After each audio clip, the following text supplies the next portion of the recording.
everyone. On behalf of British Council, thank you for joining us today. My name is Roshni and I lead the Arts and Culture work for South India at the British Council.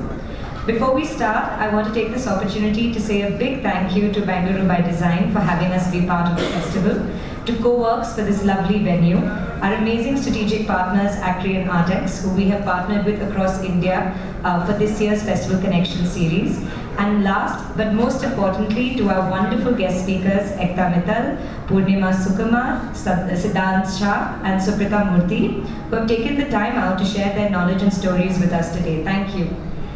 Now on to today's event. Today's event is part of our new multi-year arts program called Festivals for the Future that aims to support, nurture and develop the exciting and emerging festival landscape and ecosystem in India. And we're doing this through capacity building, access to skills and development, and training, sharing and exchange of knowledge, ideas, best practices and expertise, and to create connections to a wide-ranging network of festivals across India and the UK. So, this particular program has two strands.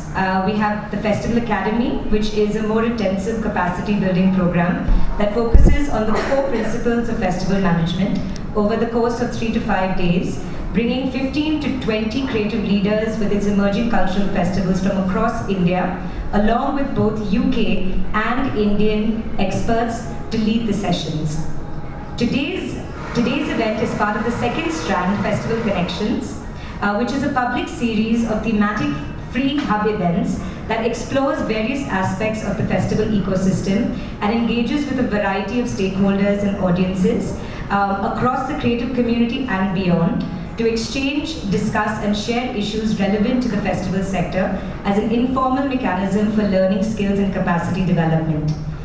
So on that note, without further ado, I'm going to hand it over to Dipti to talk a little more about today's session and introduce our lovely speakers. And in case you'd like to know a little more about our arts programming or our library here, please reach out to me at any point when we have some time free after the panel. Thank you. Thanks, Roshni. Hi everyone, thank you so much for coming out here on a Friday evening. Really appreciate it. Roshni's done a great job of introducing Festival Connections. I will add my thanks to the speakers, to Ekta, Purnima, to Siddhant and Suprita, who is right there. And thank you also to Bengaluru by Design for having us at your festival. So I won't talk more about Festival Connections because Roshni has already. What I will do instead is talk a bit about why we're here today. So this is the second series of events that we're doing as part of Festival Connections. The first one was about audience development, and the idea for this series is to dig into the cultural festivals sector in India. British Council is particularly interested and is investing in knowledge sharing, in capacity building, and in networking, which is what I'm hoping some of you will be able to do with each other in this room today. And through that, these sessions are meant to encourage conversation, encourage dialogue. I'm hoping and I invite you to ask a lot of questions in the panel discussion that follows the speaker presentations. So, quick hygiene. We have 4 speakers today. Each one will present their project and one particular strand of thought for about 15 minutes. After each of the 4 speakers have finished their presentation, we'll do a panel discussion on 5 major topics, which I'll bring to the fore later. Couple more hygiene things. If you haven't already got yourself tea or coffee, it was self-serve, but we ask you to refrain from doing that because it's a noisy machine during the session. So if you can find a time in between, that would be great. The toilets are behind you. And I'm going to ask you now, so that you don't forget, to please fill out our feedback forms before you leave. Yeah. So on to diversity and inclusion in Indian arts festivals. So we know that cultural festivals are created to showcase culture. That's what we do. And it is the diversity of culture, art, values, and people that a festival is particularly well placed to present to audiences. We also know through many studies that have happened so far that diversity fosters creativity and innovation, which is precisely what festivals present. And inclusion, on the other hand, allows us to leverage the full experience, the full human experience, and that's what we're exploring today. So diversity and inclusion, of course, is a massive topic. It's probably impossible for us to cover it comprehensively in one 3-hour session. And what we're trying to do instead is each of the 4 speakers will look at diversity and inclusion from a different perspective. So whether it's inclusion via language, whether it's communities that don't otherwise have easy access to mainstream platforms, whether it's access on a physical level, so people with disability, how do they attend and engage with festivals? So we're looking at it through different lenses. And I'm going to introduce the first speaker, Ekta, who is co-founder of Maraa. Maraa is a Bangalore-based organization that's done some fantastic work over their years. I believe you began in 2008. And Ekta works as a practitioner, a researcher, and a curator around issues of gender, labor, and caste in both rural and urban contexts. She works with creative practices in public space through independent production as well as through collaborations with artists. She's been making films around labor, migration, and cities since 2009. And she is currently traveling with her film Birha, which talks about separation and longing in the context of migration. So Ekta is going to bring in the aspect of values in festival themes. She's going to talk about her work through Equal, the festival of, well, equal values, if I may say that, which happened at Rangashankara a few months ago, and about some of her other work through Maraa. So Ekta, please.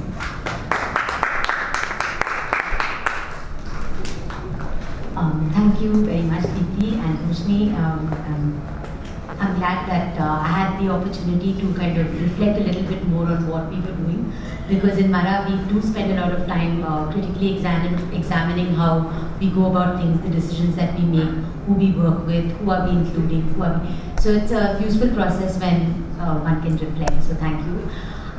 It's a little bit difficult to talk about curation and curating just the festival, so I thought, because I wanted to try and use these 15 minutes to share a few values that we believe in, based on which it cuts across all the work that we do under our arts program.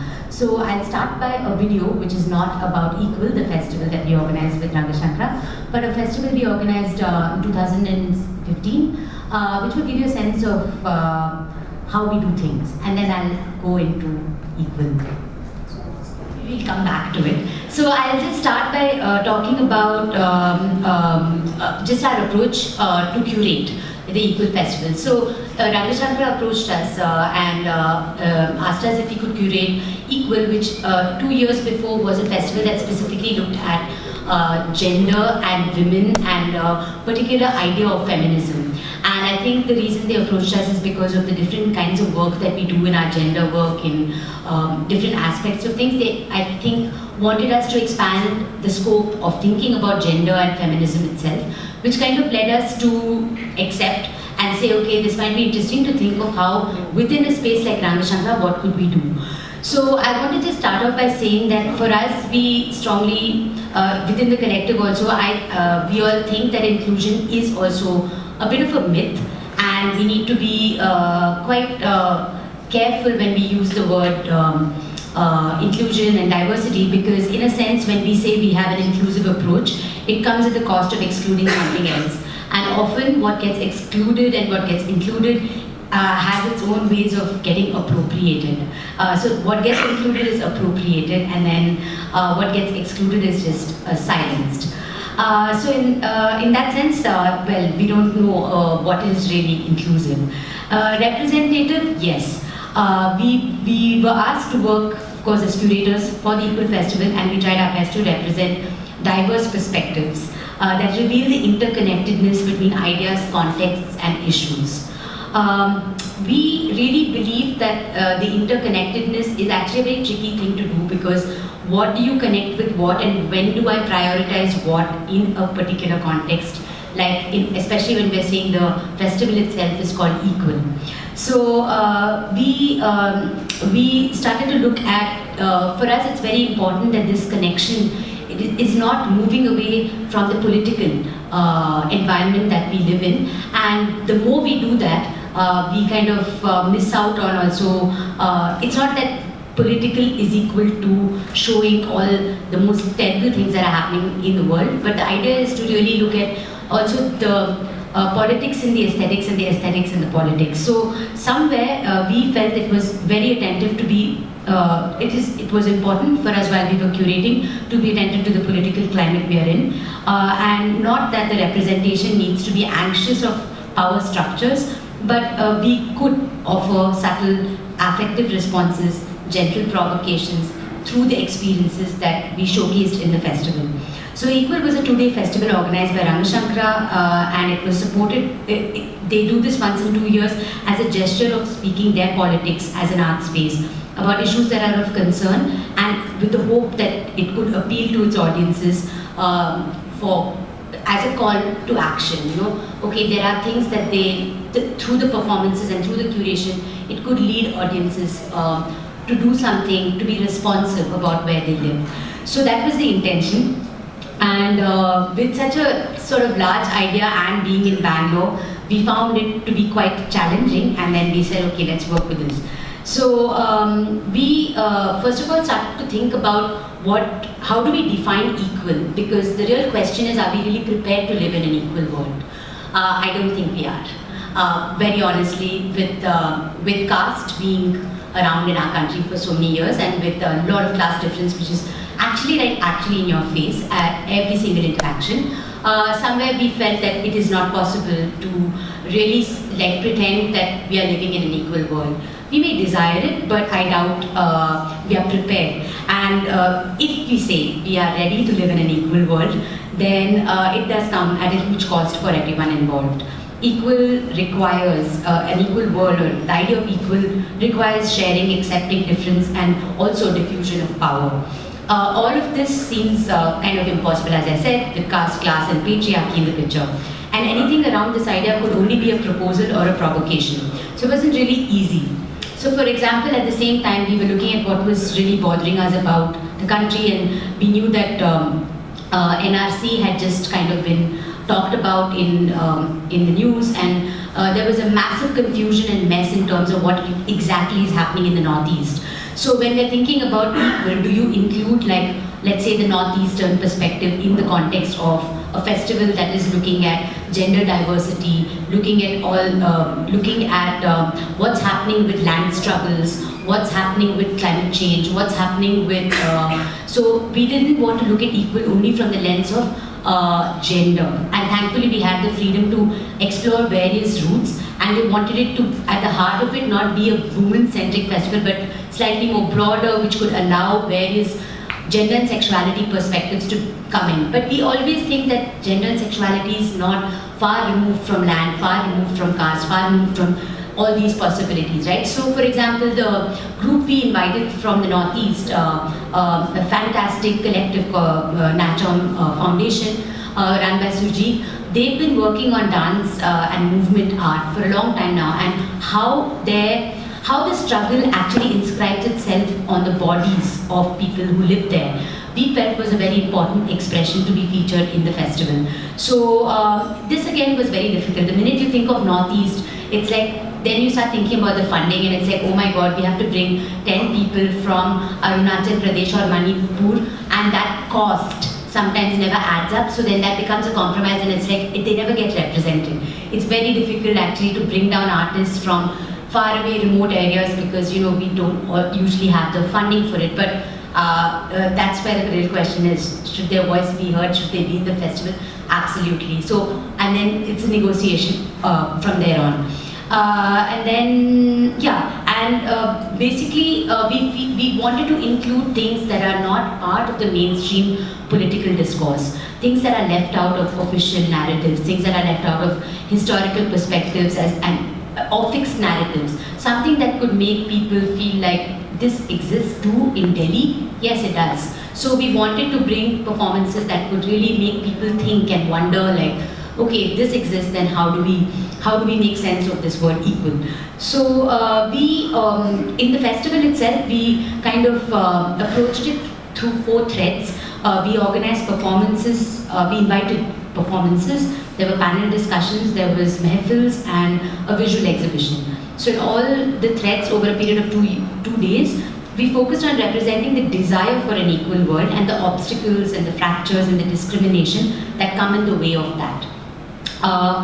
So we were conscious to be attentive to, again, how this curation stems from sifting through the work that is either standing apart or resisting any particular kind of power structure. So for example, the panel discussions, we focused on broader abstract context, but we wanted practitioners to respond to those abstract notions, because often when you talk to a practitioner, they're always describing what they do, they're always describing this is how we did things. It's mostly, they speak about processes. But here we wanted them to talk about ideas of the censored body in the context of faith and love and different aspects. And the other panel discussion was in Kannada, which we looked at what is the role of oral histories in current politics. So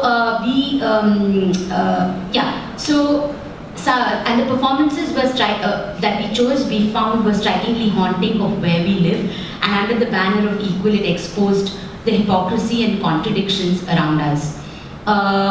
There was another performance called Freedom Begum, performed by Rahi, which is a Bangalore-based group, and spoke about how spaces in the city are shrinking, especially for the trans community.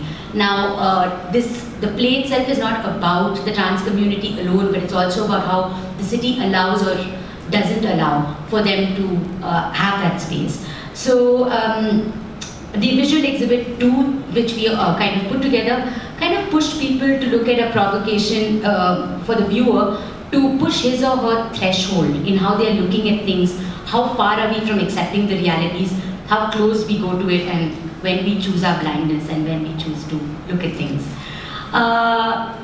A very important performance, this performance that we brought for the Mehfil series was the Wise Singers from Kutch. And again, now the Wise Singers are cattle herders who don't really have an income if it doesn't rain. And but there are only 2 performers living in the country.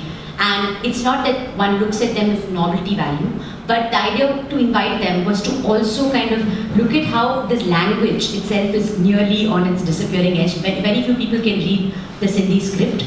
And the other is that how do we hear a voice which is not a language? It is a language that you cannot understand. How would you make meaning of that? And what is that calling really all about? And then the next value that I want to talk about, we have very little time, but I'm going to just try and read it, so I'll stick to the time. Second thing I want to talk about is funding. And I think that most funding interferes with creative processes and often leads to compromises that do not actually allow us to see what we really wanted to do or what we desired to do. So at Maraa, we've been resisting funding the most, especially in our arts program, because what happens is that funders sometimes also forget that artist expression is not a platform for branding, and logos, boards, brand, like it just starts, all the paraphernalia starts sort of adding up and kind of distracts you from what you really want to do. So I sometimes get, we also feel that funders dictate and tweak ideas to meet their interests, and yet again compromises on the politics of the festival. So we are not keen on selling out, we are keen on not selling out as much as possible, because we do not sell art as products. We believe that art itself is the politics. So it's not something that we want to use as instrumental kind of things that come to represent someone else's sort of agendas. However, it is impossible to work without funding, but we believe that people will support the arts and it can stay independent and autonomous without any external pressure. Our annual arts festival allows us to speak of arts as politics, and we've managed to curate it here for the last 11 years without funding, institutional funding. it is the only reason we are able to resist stick to our priorities and resist the priorities determined by the market. So our challenges are often publicity, which requires resources, bandwidth, and also audiences these days have so many choices in the city, and due to urban concerns of traffic, distance, people have chosen to stay closer to home, to their own homes.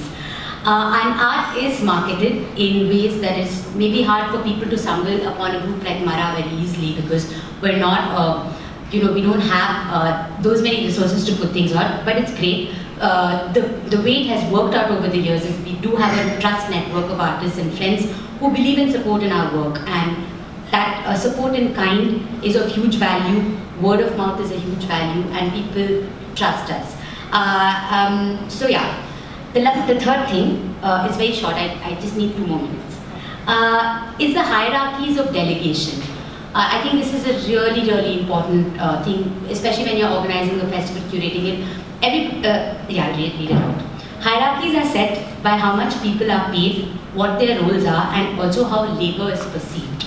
A carpenter is given lesser respect than a writer, a volunteer lesser respect than an employee, and an employee lesser respect than a trustee. Strangely, these are also caste-based differences. It would be improbable that a carpenter is an upper caste person working in a festival, or a trustee is a Dalit. And most importantly, there's also gender and how dynamics change between men and women. In a festival, of course, we all know it is not about one individual. It is actually a collective exercise of many minds putting something together for a lot of people. And I feel that humility is a very crucial value to ensure that the festival does not fall apart. It might sound like something very simple, but I think it really lacks in how we interact with one another. As we kind of interact with people and we think we are civil and polite, under the surface there are lots of tension points, and I think we have to sort of start going back to some fundamental values. And I really want to say humility is one of them. Age, caste, class, gender differences need to be set aside, even though they exist in a very primordial sense, if a festival needs to be successful and positive for everyone involved. And I think everyone involved needs to feel that they were part of the festival, and most often than not, some people just stand outside the doors. So unequal distribution of labor, long working hours, unreasonable expectations can really motivate people very easily, and the long-term damage can be that one loses faith in the arts. And that's something we need to be a little sensitive to, because it's really in how you work with people, that because people remember, and we should remember that people remember. And after this damage is done, it cannot be repaired. So it causes this kind of setback and a long drift that that may not make you and that other person, or you and that other system, meet ever again. And finally, I would like to say that it's very crucial to appreciate and acknowledge everyone who works in any capacity in festival. Again, this sounds like something that everybody knows, but it's often sort of overlooked, or it's in the way in which you do it. So acknowledging people and respecting, I think, every little thing that has been done for the festival needs to be considered, and that's again something I've seen being overlooked. And in a way, I think that what the festival stands for should be able to be practiced in how we do things at the festival itself.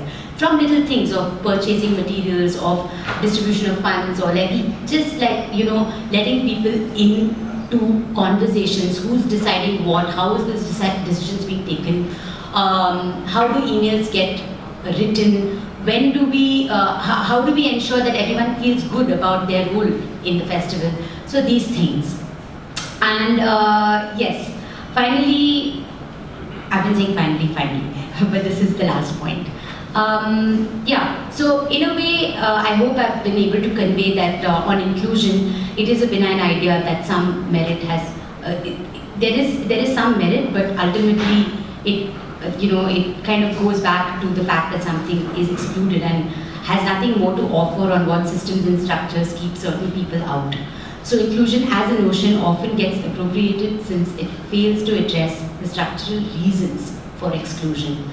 Also, when we're talking about some of the work that we featured in Equal I'm just thinking that we need to be kind of sensitive to the different affective and sensitive registers at work. So for example, I mean that there are so many ways in which we can talk about inequality. So how do we bring those things in? So we are working with very complex ideas when we think of curatorial ideas, and work that's happening on ground is very rich. How do we bring them in and how do we make these connections? I think that's the job of the curator, and I think we need to accept it with grace, with humility, and with our own, with I think a fundamental understanding of how to respect and be equal between each other before we kind of, yeah, because it is difficult now. All these notions are also very sellable, like gender sellable. We talk about everything is a sellable idea. So it's in the market and we know it, and I think it's our duty as artists and curators and practitioners to kind of remember what these words really stood for, and kind of maybe protect it from getting sold out. That's it. Thank you.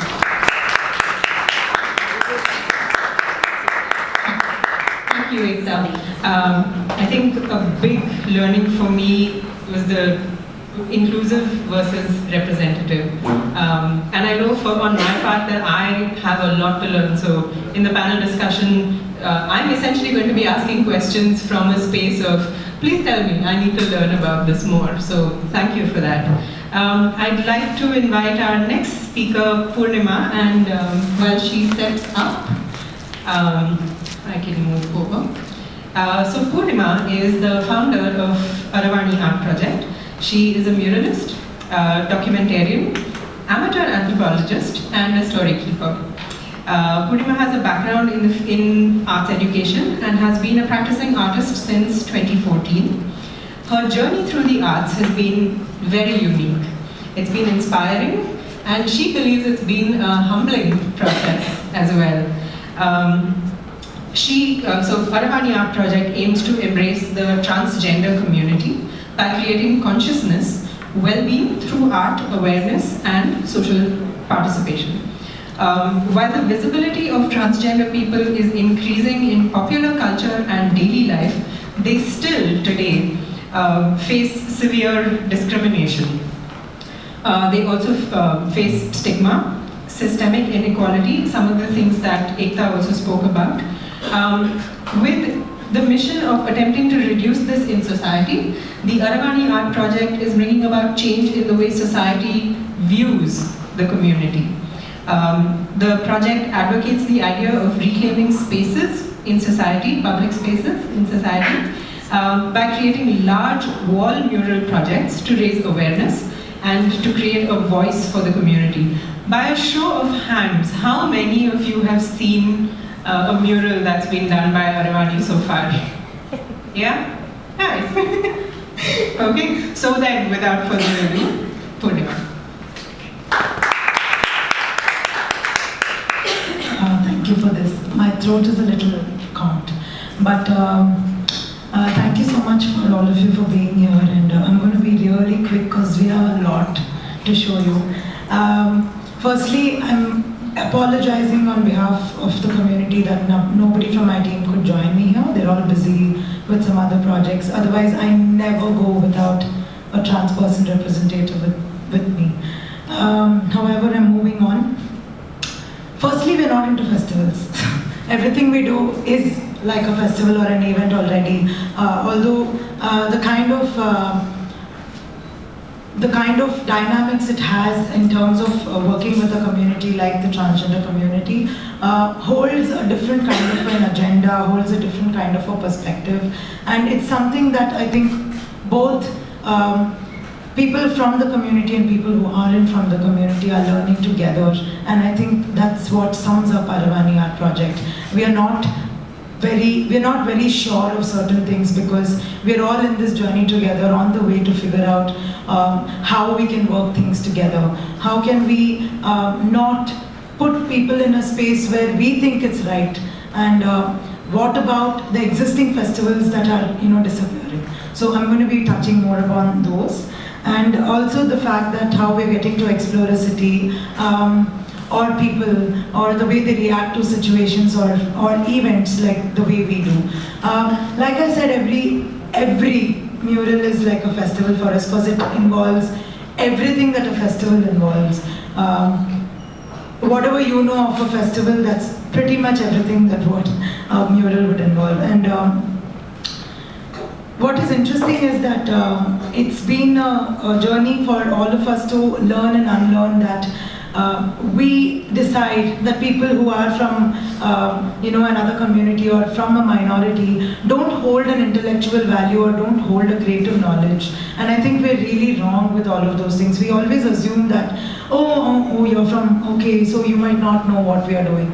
I don't think that's how it works. And I think at Aravani Art Project, we're very conscious of how we learn and unlearn these things, because we try and enable the community to host their festivals, to host what is close to them, and to bring people from who are outside the community into those spaces, however large or however intimate, depending on what the situation is.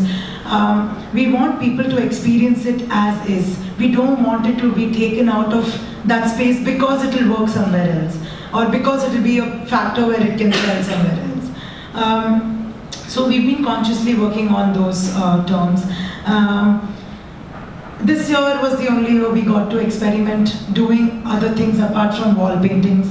And to start with, we got a grant from India Foundation for the Arts to do events around Bangalore, which explores Bangalore as a city in the perspective of the transgender community. And it's been so, I don't know, like so exploratory to understand a city that I'm born and brought up in, and knowing those perspectives, knowing those stories, and finding these revelations of almost coexisting like a parallel universe, but you never really get a hold of it, or you've just like drove past it and you really didn't stop to understand what was happening. And now I know every small event or every small road that means a lot, not to us, and that's what's spectacular for me. I'm going to just probably talk about this event that happened. It happened in Basveshwar Nagar, where Magadi Road, Basveshwar Nagar, where some of the Dalit transgender community live, and they have a lot of Yellama temples within the neighborhood. And each event that we are curating is led by a transgender from our team and holds a personal value to that person. So we are not exploring Bangalore in a haphazard way. We have 5 people, 10 events. Each person gets to talk about one space in Bangalore or 2 spaces in Bangalore that is personal to them and will mean something to them if we uproot ourselves and go there for their festival. So it's mostly that. And so we did a small Yellama Jatri around that neighborhood, and it was one of our teammates, Purushi's neighborhood, and she was absolutely, she never expected that her neighborhood would respect her or accept her, and it happened after the event. So there was a huge transition because of watching all of us accept her and celebrate what she does, for all her neighbors to also do that. So that was a beautiful event that we had. We explored Cubbon Park. Everybody knows Cubbon Park, but I don't think we know Cubbon Park at all. So we explored Cubbon Park again from the lens of the transgender community and how it was a space of confinement, a space of sharing, a space of togetherness, at least for the community and at least for people who thought that they were sort of like an outcast within, all the other, within like their own understanding. And that was a space, a safe space for them to meet up. And of course there were so many beautiful, flourishing stories of love, of heartbreaks, and it was very beautiful that again, there were almost about 14 trans women who narrated their love stories or stories of distress in Cubbon Park, in the spaces where it happened to them. So, and we all went on a walk around these spaces, listened to all their stories. And and then what was beautiful was them telling us that even the trees in Kabin Park understood them better than people.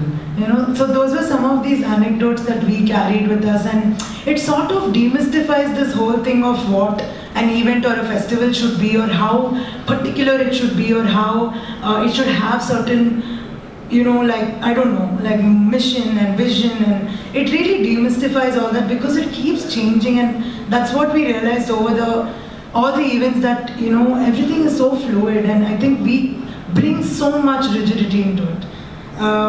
However, we went to attend another festival. Like I said, we go to those festivals that already exist and archive and document what the relationship between the space and the people are doing to the community specifically. This was in Bannerghatta, and it's a very beautiful festival that happens once a year. And in the night, I don't have a picture of that, there are bangle sellers that come from Andhra Pradesh, Tamil Nadu and Karnataka, who gather near that temple in Bannerghatta, and that evening everybody puts bangles for each other to show each other love and sisterhood. So the more bangles you have, the more loved you are. So by the end of the night, you're like wearing bangles almost till you're like, okay, find the biggest size so that it fits here. And it's so beautiful, and this happens again within the transgender community, and people who think that they are not conformed into a specific gender. The other event that we did was in Balaji Bar, which is a 50 or 60-year-old bar in Majestic, and has been a cool hangout place for the community from 60 years. So any old, young, mid-age transgender person we used to meet, all of them were like, oh, Balaji Bar, so many things have happened in that bar. So many things, like so many fights. So we collected those stories again, and we had like an audio walk. We invited people to come to that bar, and it of course was not a comfortable space, according to us. And it's dirty, of course. It's in Majestic, and all sorts of people come there, and it's also a moving place. Like nobody sticks around there and hangs out like us for hours to drink one drink. So we repainted the bar. We had very interesting dialogues with the waiters there, and their relationships with the transgender community, and some of them who hate them because they create so much drama, and some of them who love them because they're just the way they are. So it was really beautiful collecting these stories, having people come there and listen to those stories. We had like small MP3 players and walk around that bar listening to those stories. And we also, as a gesture, repainted the bar for them. Talking about displacement, it's not like we always go to their places, we take them out as well. So we take them out to Toyota and they're uncomfortable. We take them out to Gillies for another event and they're really uncomfortable. But the whole point is for both of us to understand each other's life. Like that's what you do with a best friend. You wouldn't always pick a place and you wouldn't ask her to come there. You would want to see what kind of life that they live as well. So I think it was not something we planned. It was just something that happened. We were like, yeah, wherever we are invited, everybody's going. That's just a set rule. So it was really nice to see how displaced they feel in a Balaji bar and maybe in a I don't know what it's called. Gillies? Gillies. Yeah. So we took them to Gillies for a drink and for a dance night, and they really stole the show. An interesting event we did last month was in a graveyard in Alsur. And we did stories of Karaga in the graveyard because mythologically Draupadi passes away and then it takes the form of this Kalasa. And it made so much sense with the collaborator that we were working with. He was a gender fluid person who has a family, of course, he has children, all of that, but he's been a Karaga dancer for almost 30 years and was so interested in sharing that knowledge because he knows that it's not about it dying down, but I think he was just thrilled with the fact that we were okay with the event happening in a graveyard. So, I mean, how many events happen in a graveyard, like, really? So we were like, no, this has to happen. I don't care who allows or not. And nobody is there to question us, we think, but suddenly when you have to do something, we have a lot of like Ekta mentioned, we have a lot of hurdles that come our way, although our hurdles are also different. Each festival or each event's hurdles are different. The panel discussion we held at a lake was also extremely beautiful, and this panel discussion was not something again we put together, it was again the community who put together. We were only enabling them to do what they wanted to do. These were all their ideas, these were all their spaces or their, their contribution towards all the events that we've done. It's very easy for all of us to actually curate, research, we have access, we're educated, we know English. These are all some of the shortcomings that the community feels that they are not capable of doing these things. And I think it's really important as a person who's educated, privileged, like all of us, to understand that we can always make space for other people to, initiate anything. We don't have to be the boss all the time, or we don't have to be the face of something all the time. It really requires diversity and inclusion in a truest sense, in the sense of inclusion of ideas, or inclusion of creative minds, and inclusion of us not judging that another person is intellectually lesser than us at any given point of time. Having said that, that's the reason why we have so many variety of things happening in places that are so unimaginable, where we think festivals cannot happen, but that's where festivals happen actually, and we went to those places and documented those and had a great time. So, thank you.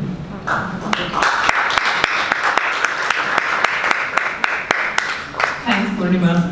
That was lovely, and such beautiful photographs. Thanks.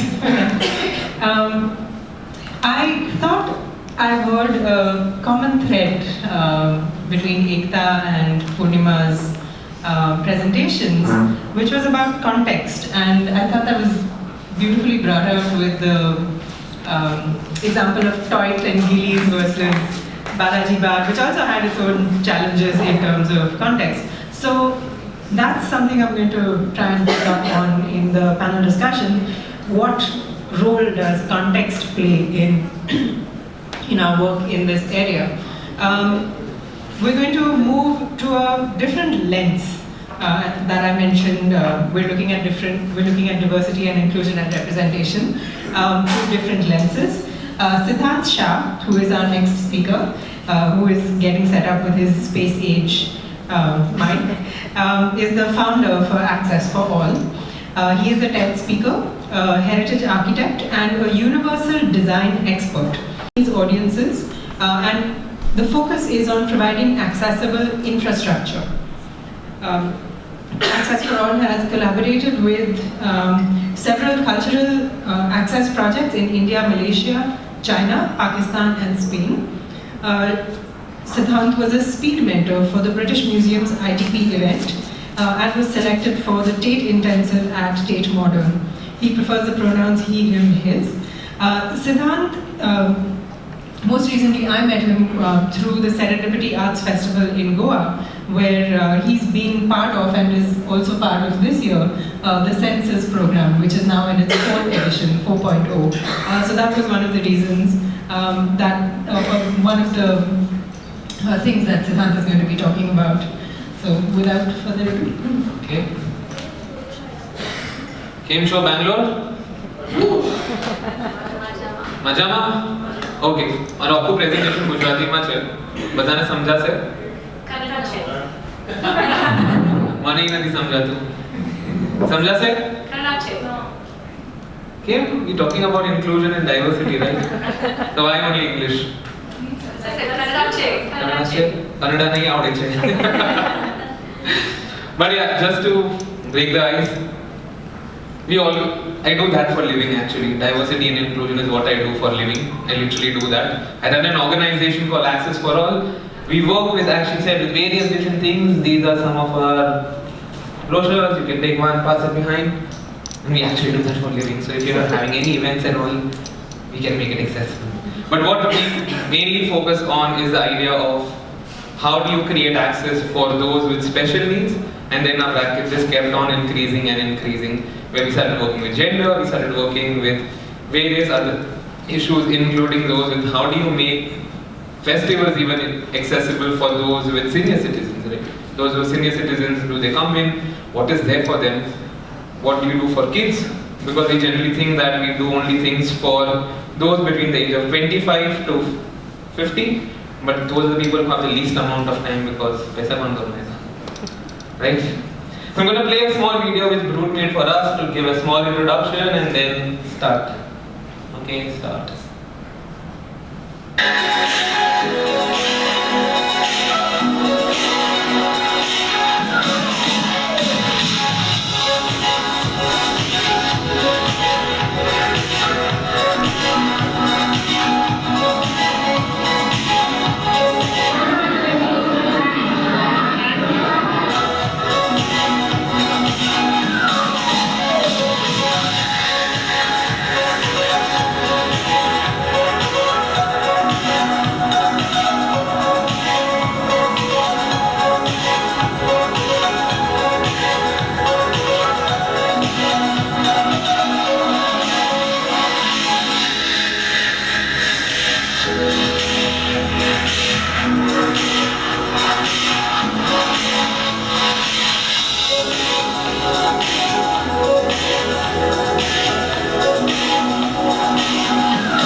Access for all is of two things. One is to give them the experience of what you and me feel, right? What all other kids feel. And the second thing is about giving them the right tools to do it. You can't tell a person, okay, ye le lo and play with this. You have to change, you have to design, you have to ideate. There has to be deep creative thinking that goes into the fact that how can this game make an impact in their life, right? What can they learn even from a simple game of snakes and ladder? What can they learn from the simple game of X and 0?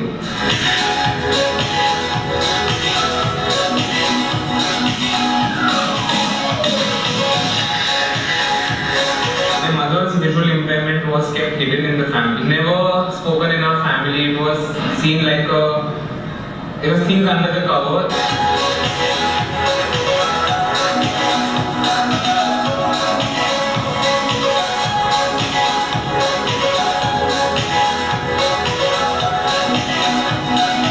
Started making me more eager and started getting me to think about what all can I do in a country and how very simply my mother could also be a part of it, like be part of all our travels and not just sit in one place.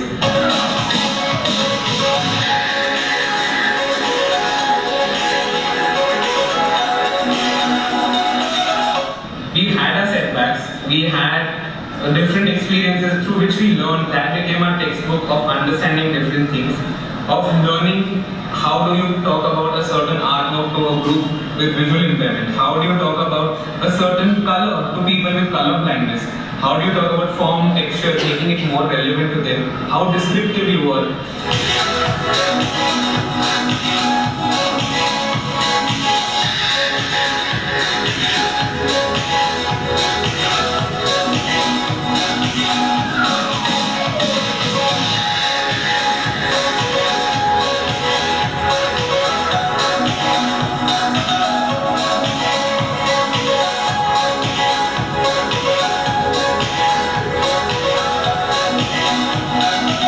In our team, we have 3 people, 2 with visual impairment and 1 with hearing impairment. But they give us their inputs.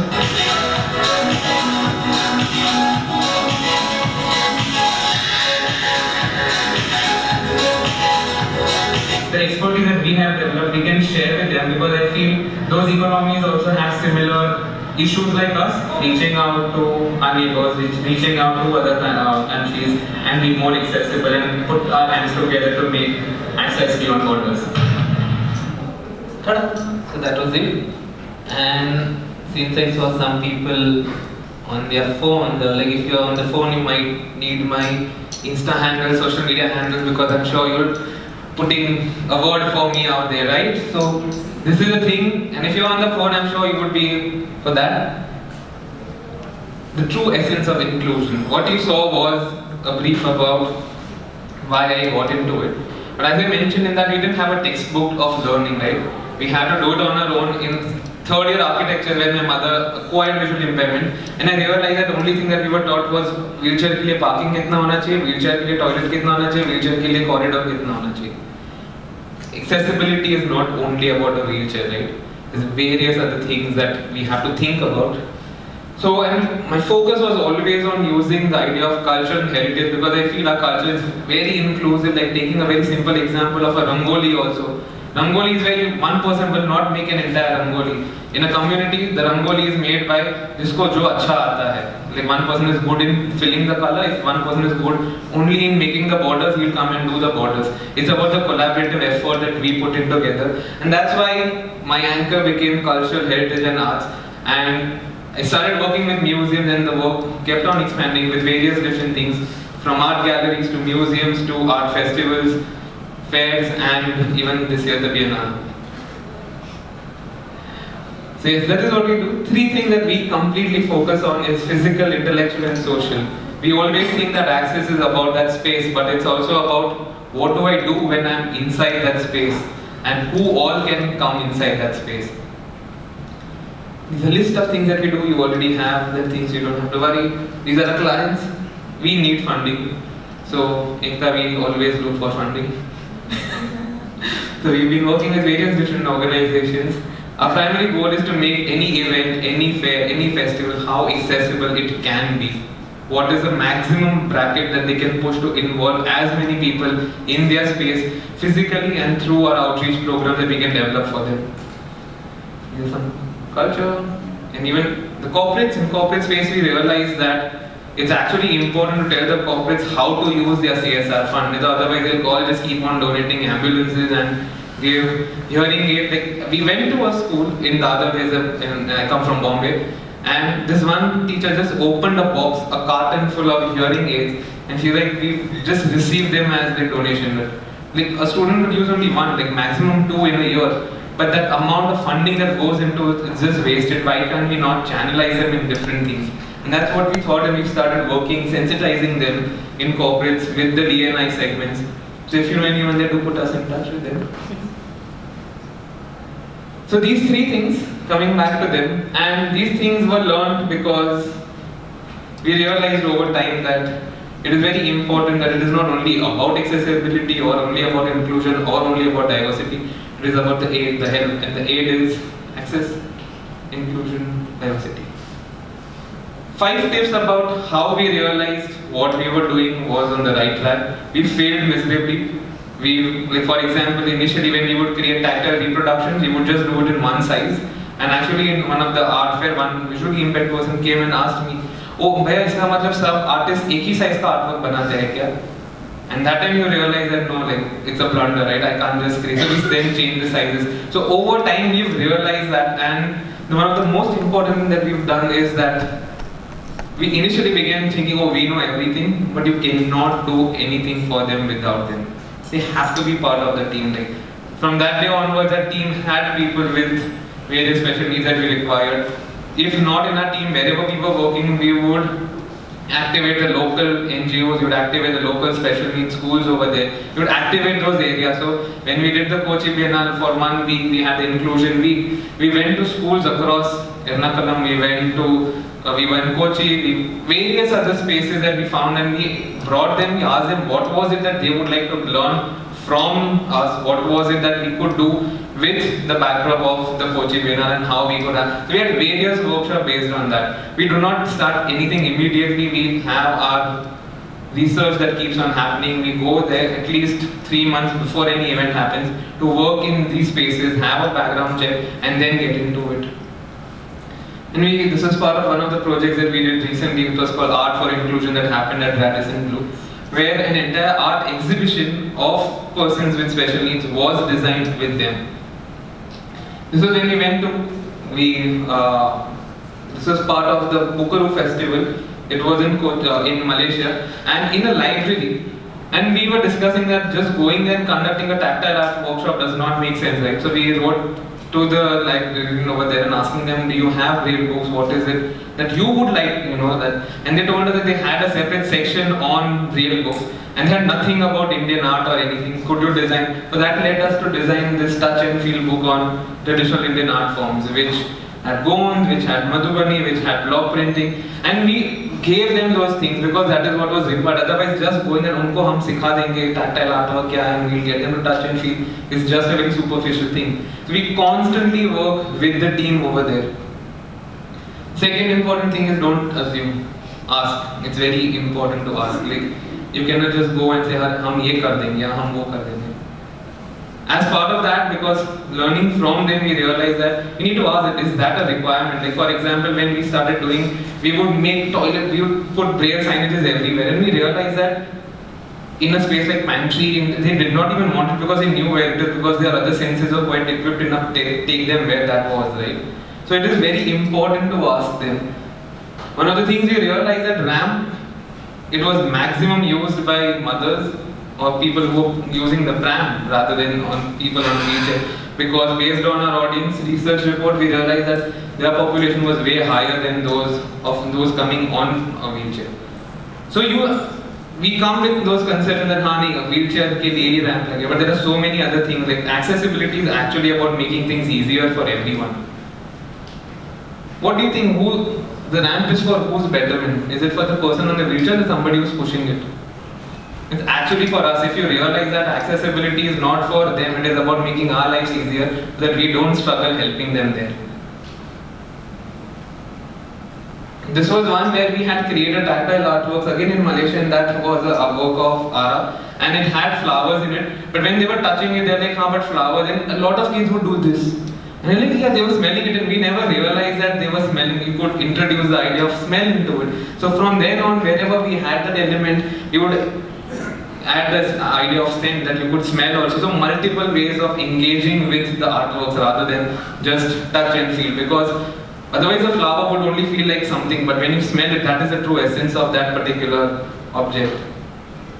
And realize that more than those which we were made for, it was made for persons with visual impairment, others were keen on experiencing this. We had, in our first program at the India Art Fair, we had people queue up for a blindfold art experience. Like we wanted to touch and feel. There were artists who came up and said that we want to actually close our eyes to see how it feels. So things change. We realize that this one thing that we are creating has multiple other perspectives to, and everybody could learn and be part of that. Extremely important. We have to tell this to our clients a lot of times that you cannot immediately make everything accessible.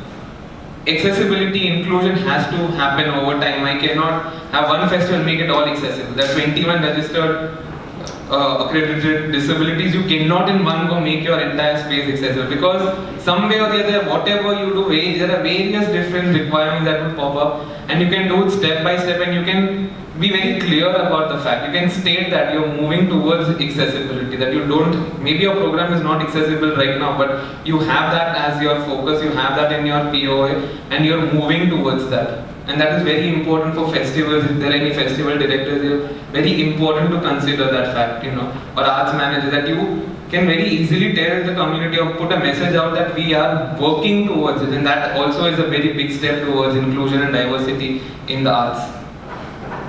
Talking about how this happened and why incremental, as she said, we are the consultant, we are the curators for Senses at Serendipity Arts Festival. And this is just a diagram to show how people started coming in. What you see, the first one is where we invited, in the first one we had in the 2016 Serendipity Arts Festival, we invited special needs schools and only 43 turned up. And then there were no walk-ins. We had very one or two few people who saw in the media that this was there, then they came in. Next year invited, because a lot of other schools came up to us, why don't you invite us, or you would like to come. So they took the initiative of, because they knew there was something out there for them. And along with that, the walk-ins also increased, because they realized that there was a festival where we could take our kids, where we could take our family members, anybody who was on a wheelchair, anybody who was hearing impaired, visually impaired could be a part of it. Third year was where we saw success of invitation not only in Panjim but even around Goa. Like schools wanted to come in. There were people who flew in from Delhi because they knew that this was a festival where we could take our kid who was on the spectrum, because he could enjoy, because there were constant workshops and sessions and engagement programs for them. And this is what is in 2019, where this time you see a yellow one which is post and pre-engagement. Earlier we would do only for the 8 days, but now we've been working 2 months in advance, and in December then we'll be working in Jan and Feb. So that is where you see that. And still this is only invited, so we've invited organizations right now and we've already done these many, and we are going to, like, this is still ongoing, so the cone will keep on rising in these coming 8 days of the festival. With even Kochi Biennale, as I said, like, it was not that we immediately came and we did that. Like, it was a follow-up. It was a long thing. Like, since the first part, then we were asking them, is there an initiative? Would you like to make it accessible? Because that is also important. Like, I can't go and say, make it accessible, you know. It has to come from both the parties. It can't just come from one party. And it took time. It took actually a year of talking with the team, getting them to understand and putting down what was actually deliverable, you know. Not just going with a plan and I'm going to make your entire Biennale accessible, but you would start with the week and then you see what is the reaction, and then accordingly we can scale it up. So scalability is a very important factor in this. Inclusion is like mandatory. It's like you have to do it compulsorily. We have the act, the Rights for People with Disability Bill, which was passed in 2016, and it says that any public buildings, because you have all your events in a space, and it's a public space because you have people moving in and out, it needs to be accessible. If you don't do it post 2021, the chance that you can get sued. So it is a requirement, it is a need that spaces have to think about. Tate Modern, one of the most accessible, they have brilliant accessibility planners there, was actually, if you follow news, you would realize that on 11th August somebody tweeted that the Oliver's exhibition was not accessible. Press took it up that why is it not accessible? Only one artwork was not accessible out of an entire retrospective, but yet, and then they wrote, and then even like Oliver wrote down a sorry comment, like, you know, that. So accessibility needs to be thought of, and they have a brilliant team. Like, I was there for 15 days with them there to understand their team, and still they can make these kind of mistakes. So it is okay to make mistakes, but it is very important to clarify that you are working towards it, and in the beginning only suggest that these are certain things that are not accessible. Because otherwise you can't just say, oh, we are accessible, and let everyone come in and then face the issues on site. And the last part, it is not a choice, right? It is an obvious. Everybody should be a part of it. My mother was not accepted by the society, my mother was not accepted in the family, my mother was not included among the friends. The reason is that because she never felt the need to be included, and what Ekta said, right? Because we never excluded her, like, it was just a visual impairment. We realized, impairment hai to hai. But that did not change anything. That did not change with the fact that at Serendipity we make sure that anybody who comes on a wheelchair can come in. Like, even if it's on the first floor, they will come in. We figured out ways, we figured out pathways in the lift. Even if it's in random, it's in wilderness, there are artworks which are put up in a public park, there will be tactile signages. So why not? Even if you go in that park, even there's one artwork, it will have tactile signage, it will have braille, so you can understand what it is, what is written over there, and you have a constant braille book that is telling you kya ho raha hai. But this happened incrementally, did not happen from the first day that we are going to do that. Because you even have to convince people that what is the social value you add by putting things on accessibility, making them accessible.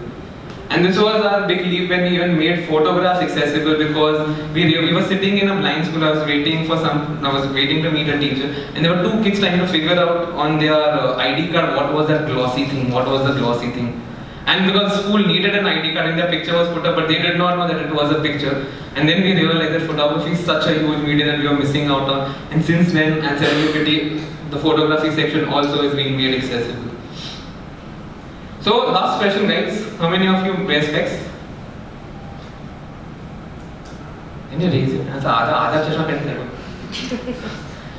And if I was to ask you a question, would you say yes or no? Yes? If I were to give you an ID card, would you take an ID card of a person with disability? If I was to mark your passport, yes, we have one yes. Genuinely ऐसा दिल पे हाथ रख के, ऐसा खाली बोलने के लिए इधर सब लोग तो जज करेंगे मेरे को, वैसा नहीं. Nobody is going to judge you. Genuinely, कौन अच्छा कोई बोलो कौन नहीं करेगा? Who thinks that wearing specs is not visibility? Okay, what does specs do, man? Helps you see better. Helps you see better, right? Then why does a person who wears a hearing aid have to tag himself as a person with disability? It's the same thing, right? It's the same device, it's the same assistive device, but we've normalized this to such an extent. So that is what we need to do if we really want to get away with the topics of diversity and inclusion. The society needs to change, the perception needs to change, and then automatically everything will change. Thank you so much, guys. This is my coordinates, and if you need any questions, anything, we're always there to help you out. Thank you. Lots of thinking points, and while our next speaker sets up, I'm going to introduce Suprita. Key takeaway for me, room to fail, which is very heartening. I think it's comforting that the idea is to try and to try to make it happen, but to learn from the process. I really like that thought. I also like how this session has progressed, of course. Indulge me. We've had 3 professionals who work with festivals to make them more accessible, make them more inclusive, to help festivals as perhaps an institution in some sense, improve what they do. And this is where Suprita fits in beautifully, because then she brings in the perspective of the festival. And so it's, in some ways, it's the other side of the coin. Suprita, of course, is the director of Bengaluru by Design, which is the festival that's hosting us today. Suprita is a design enthusiast, a curator, and a historian. She is an arts aficionado with a deep-rooted passion for culture, design, and contemporary art.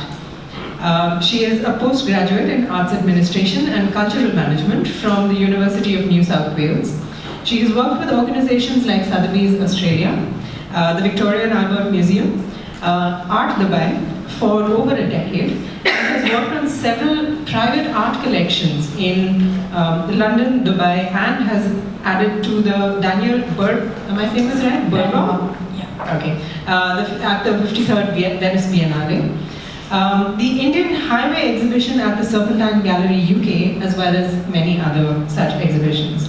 For the last 6 years, Suprita has been the program director of the India Design Forum. She has received the Dr. Jean Sherman Award for exceptional curatorial work. Suprita loves to dance. Will you show us some of it? This is her bio. She's given me the generic bio. No, I tried. You can just demonstrate for us. So Suprita loves to dance and perform theatre. She's an ardent collector of dolls. This I did not know until just this very moment. And she is currently the director and CEO of the Kochi Biennale Foundation. Suprita? Thank you.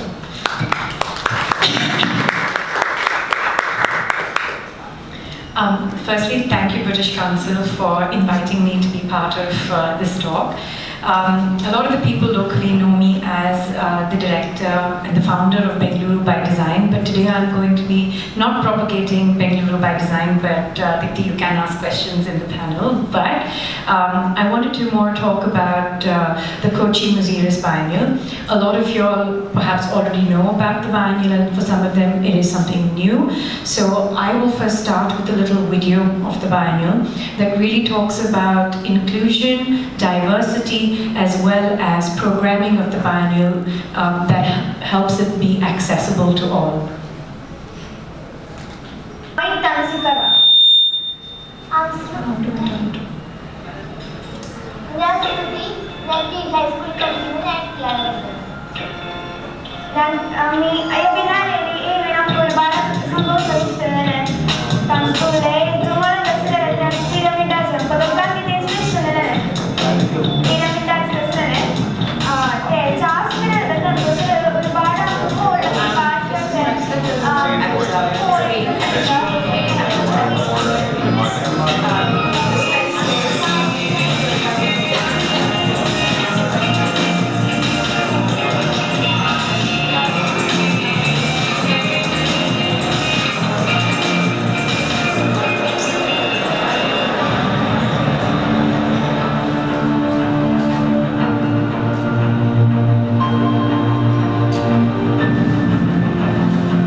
extraordinary and intense experience. Biennale that doesn't feel like it has a relationship to a museum in the same way as other biennales do.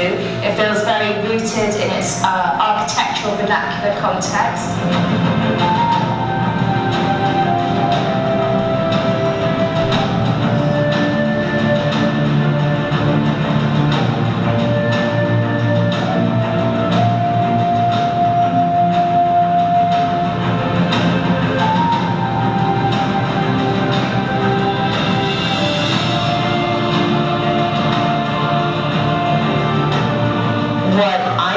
What impresses on me is the relationship between the place and the community and the artists, and how this Biennale has impacted the area commercially as well as culturally and artistically.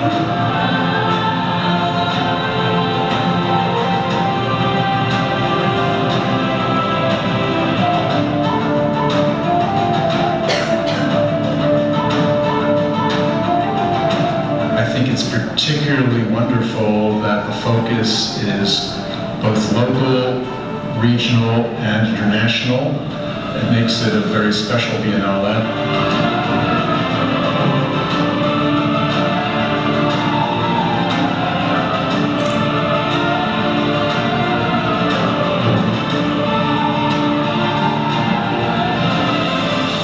Huge social agenda as well as an artistic one. I think it's very important because it's a risk. It's an economic risk and it's a social and aesthetic risk. So, but we have to encourage that because we want creative citizens, not passive ones.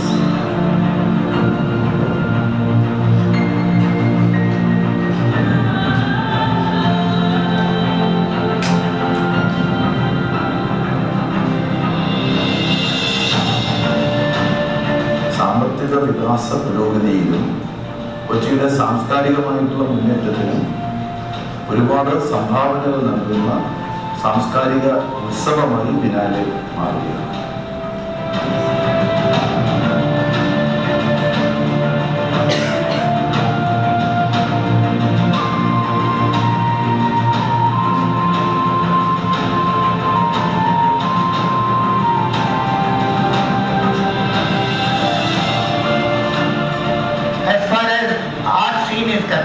I think Kochi Museum's Biennale is the finest example of what we have produced in the last decade. I don't think there is any comparable event, both in terms of content as well as in terms of the way in which it is organized.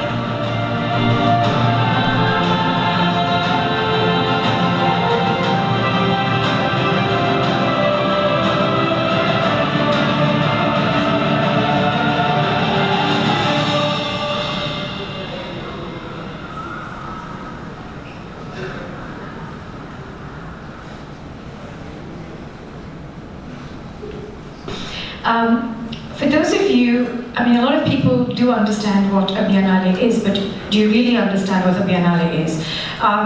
One of the commonalities that one should know is a Biennale is something that's held biannually. That is where it is derived from.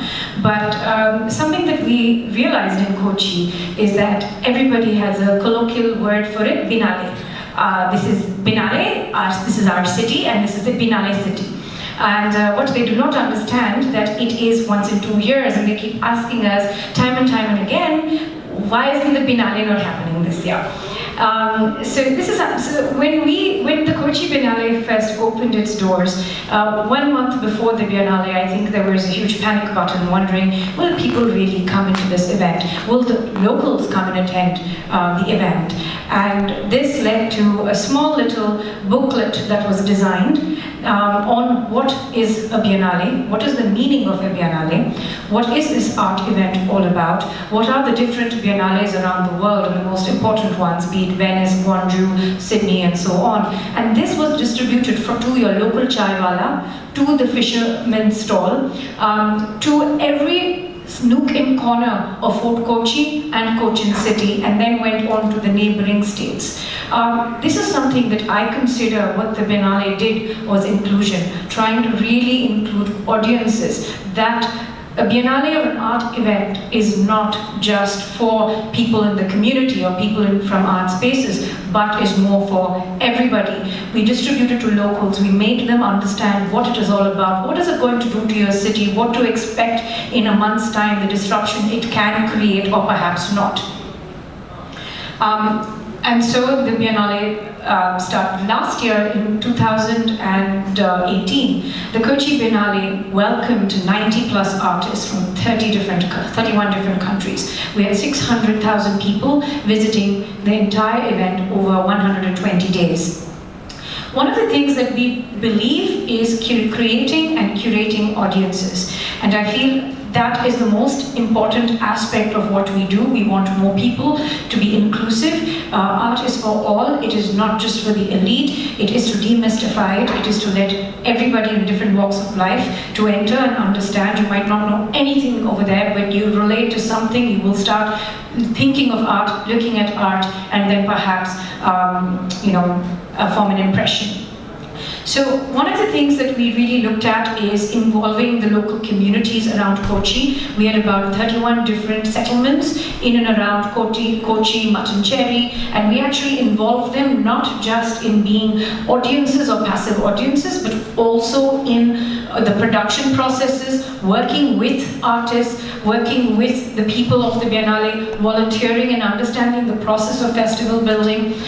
People came from different walks. I had volunteers who were were engineers who basically had nothing to do with art, had no idea about event planning, and it was quite interesting how they really formed small little clusters, having relationships with artists and sort of building and understanding new processes. We also worked with, for example, the electricians.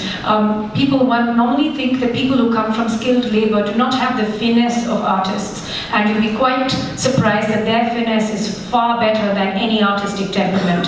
And that is something that we discovered, and what we call as the Biennale effect after that allowed an electrician who was probably earning, say, 200 rupees for a job, who then engaged with the Biennale, and today he's commanding a 750 rupees for a job. So this really led to so much of economic diversity between people, and I felt that this was something that we really had to highlight. We also got in a lot of people, so the whole community started building around Kochi, from neighboring cities of Kerala, neighboring states from Karnataka, from Andhra Pradesh, went up to Maharashtra and Delhi and so on. We had the art, design and culture community coming together, both nationally and internationally. We brought in lots of schools, colleges, social groups and communities, and of course NAM2 worked with us in trying to sort of include diverse people with disabilities as well, to sort of be part of it.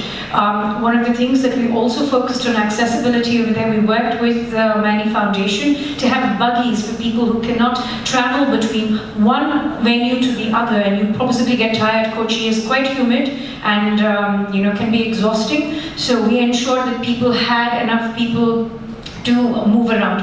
The other very interesting aspect is we ensured that every bit of signage was in 2 different languages for the least, definitely Malayalam, English. All our volunteers were well versed in 3 languages of minimum, who could take people, who could make people understand, who could even make every single folk, even the fishermen folk, really feel welcome and really be part of the community. So that is something that we strongly believed in, because Kochi has always been the people's Biennale and will always continue to be so.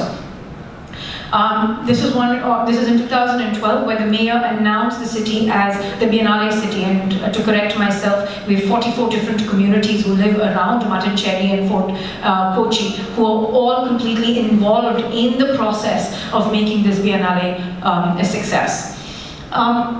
Some people who could not come to the Biennale, we also made sure that we take art to them. So we actually activated all the different subjects. We had street arts, we had performance, we had culture. So art is not just about a painting or an installation, but it's all about the community coming together, the crafts coming together, dance coming together, performance coming together. And all this was expressed in the 120 days of the Biennale. the Students' Biennale. This is a very important aspect that we built. We've brought in at least 400, in the last year, 465 schools around India and South Asia, where students get an opportunity to actually showcase their work along with well-known artists, and we actually give them production budgets, we help them, we give mentorship, we allow them to sort of showcase their works in mainstream places. So there is a place in Mattancherry that normally celebrates the Student Biennale, and I think it's been one of the biggest successes of the biennial. Art by Children. This is another very important ongoing program of the Biennale. Most people think that the Biennale is just once in 2 years and we come together for 120 days, but no, the Biennale Foundation, who I work with very closely, we ensure that throughout the year there are a lot of programs. And ABC is a program where we take art and our resources to children across various schools across Kerala and shortly Karnataka and other states. And what we look at is inclusion here, where every school curriculum art becomes a part of their daily curriculum, where it becomes a part of what they learn, so that it is not just about an underprivileged person who decides to take art because that's the easiest thing that he can do. It is for everybody, and everybody needs to sort of reach out and understand that there is a career option taking art, design, and in the arts. Of course, during the Biennale, we then open it out. We have the cover yard opens out to an art room where children can come, and throughout the day, throughout the 120 days, they actually create art, which is then put up for everyone to see. The other programs that the Biennale really works with is Let's Talk, which is more about conversations. Master's Practice Studios, Artist Cinema, the Residency, Arts and Medicine, Music, and the Video Lab, and independent projects. Again, all accessible to all different walks of society. To give you a bit of demographics over the years, from 2012 to 2018, our visitors' numbers have grown from 400,000 to almost 600,000 people. Our venues have increased, artworks have increased, country participations have increased. One of the main reasons has also been that we are a Biennale that opens its doors to every single person who would like to really experience an interesting, diverse culture. Something that we call the Biennale effect. What it does immediately to the people around you. One of the things that I was talking to Dipti about is the inclusion of women, and I think one of the things that we're going to talk about later. Last year we had, especially with the volunteers, we had 56% of women taking part in the Biennale, which is something that we really cherish, because we really would like them to have a stronger role, both from management and in production, because people normally think production is a man's role, and production isn't only a man's role. I think it is everybody's role. It's an equal role where everybody can really be part of. This is something that we really took pride in. We've also had last year the first woman curator, and this year is going to be the second, for next year is going to be the second woman curator who's going to sort of take on this position. Newer Biennales get inspired by Kochi, which is the Lahore Biennale, who's again looking at the idea of inclusion in the arts and trying to bring in a very strong focus on the Asian narrative that you see going forward. The socio-cultural impact is what you see. You see a lot of return of local talent. That is something that we believe that we have really impacted too. This becomes an inclusion of the local society in Kerala, who've always felt very alienated and felt that they were only pocketed to culture and dance and performance and really did not see self-expression. And that's what the Biennale really did. It really enhanced their exposure. It sort of made Kochi as a cultural center in India, putting it on the map. Giving an economic impact, of course, it's a spiral effect. It then, in all different sectors, transport, real estate, business, job creation, vendors, etc. It really sort of enhanced. Today, people wait for a Biennale. They actually are cross at us that we do it once in 2 years. But yeah, we're hoping that will change shortly. So these are certain statistics that one would like to take away, and this is because of the people who have really been part of the Biennale. We have 166% in the rise of tourism into the city. 60% of the Biennale visitors every year are new visitors who come in. And one of the really important aspect is we took a demographic from the airlines, and a lot of disabled visitors who come from different disability modes actually come down to the Biennale because they feel it's very accessible for them. They're able to sort of navigate very beautifully. They have enough people trying to teach them, and of course thanks to what Siddhant did with us last year, where they can actually, especially people who were visually impaired, were able to touch and feel and understand, if not all, some of the artworks. And that was something that we felt really helped and impacted the people's perception. And I also think a lot of the people who could see wanted to be blindfolded, as he said.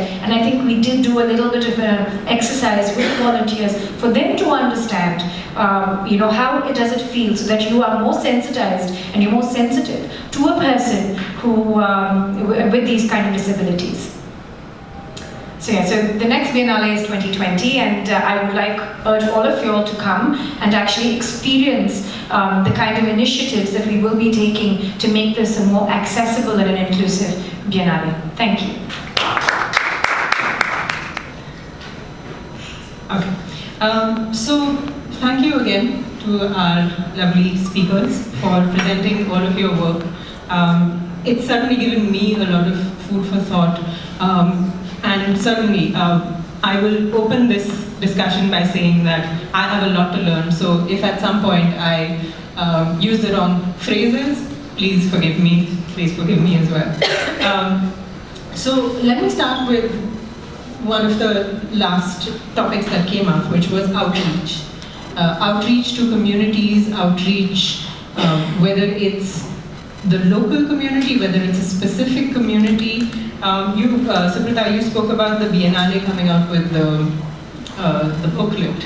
And Ekta, I feel like this is where I would like to bring you in as well, from the curatorial aspect. So how does an institution, in some sense, like a festival, and how does a curator that's working to bringing in the content, how do you approach outreach efforts? Are there objectives that you're trying to meet? How do you structure your outreach program? So let's start with you and then come back to Subrata. Okay. I think outreach does depend on which institution we're working with.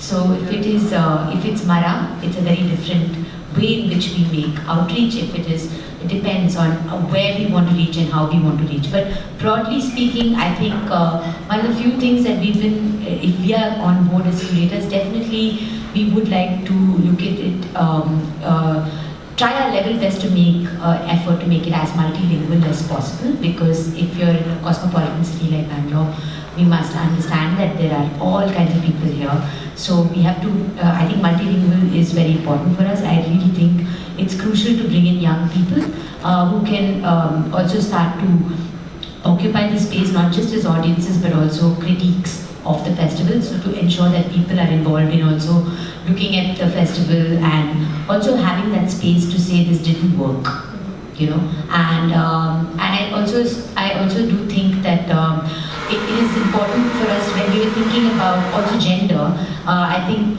because of the sexuality politics that has also quite changed over the years and transformed in a healthy way, we definitely try to ensure that there is not just a kind of heteronormative environment that is always, I think has to include at least to the best of, because there are works and it's just about encouraging those to take that, to be there included in the festival. And the toughest one is, I think, caste.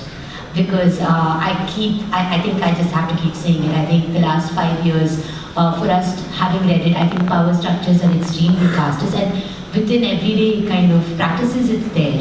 So somewhere I feel that when you say you want to bring in a Dalit singer, what happens? Just as a suggestion, and if we are including that voice, how is that voice coming in, and what is it that is getting asserted when you bring in the Dalit voice.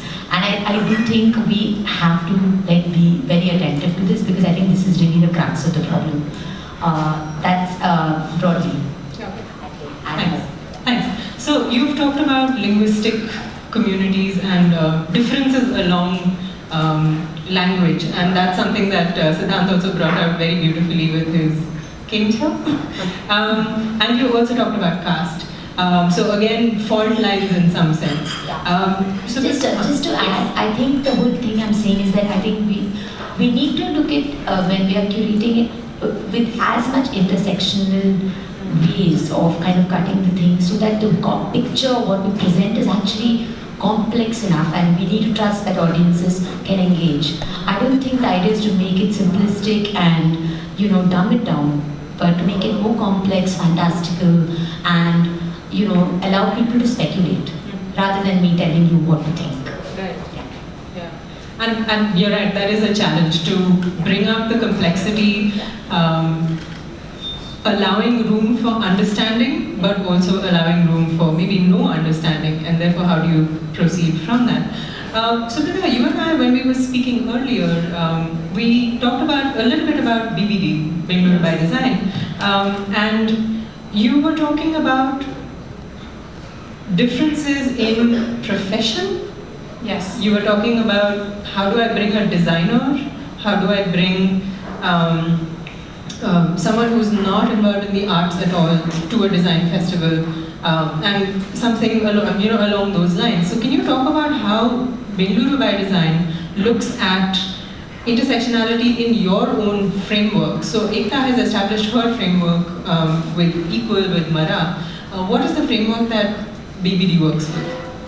One of the things that when we set forward to build Bengaluru by Design was to completely sensitize people about the fact that design is for everybody. And it's not just for the young, it's not for the people who understand it, it is for everybody. One of the things that we all believe in, that we must get the youth. What about the aged? And what about the people like my mother and our mothers who were never exposed to this genre? So that's one of the things that the festival has been about, taking design to the masses. And this sort of really pushed us to curate for the masses as well, because sometimes we often become victims of our own curatorial criticism, where we've seen better, we've done better, and I just feel that maybe what I've done here is not the greatest.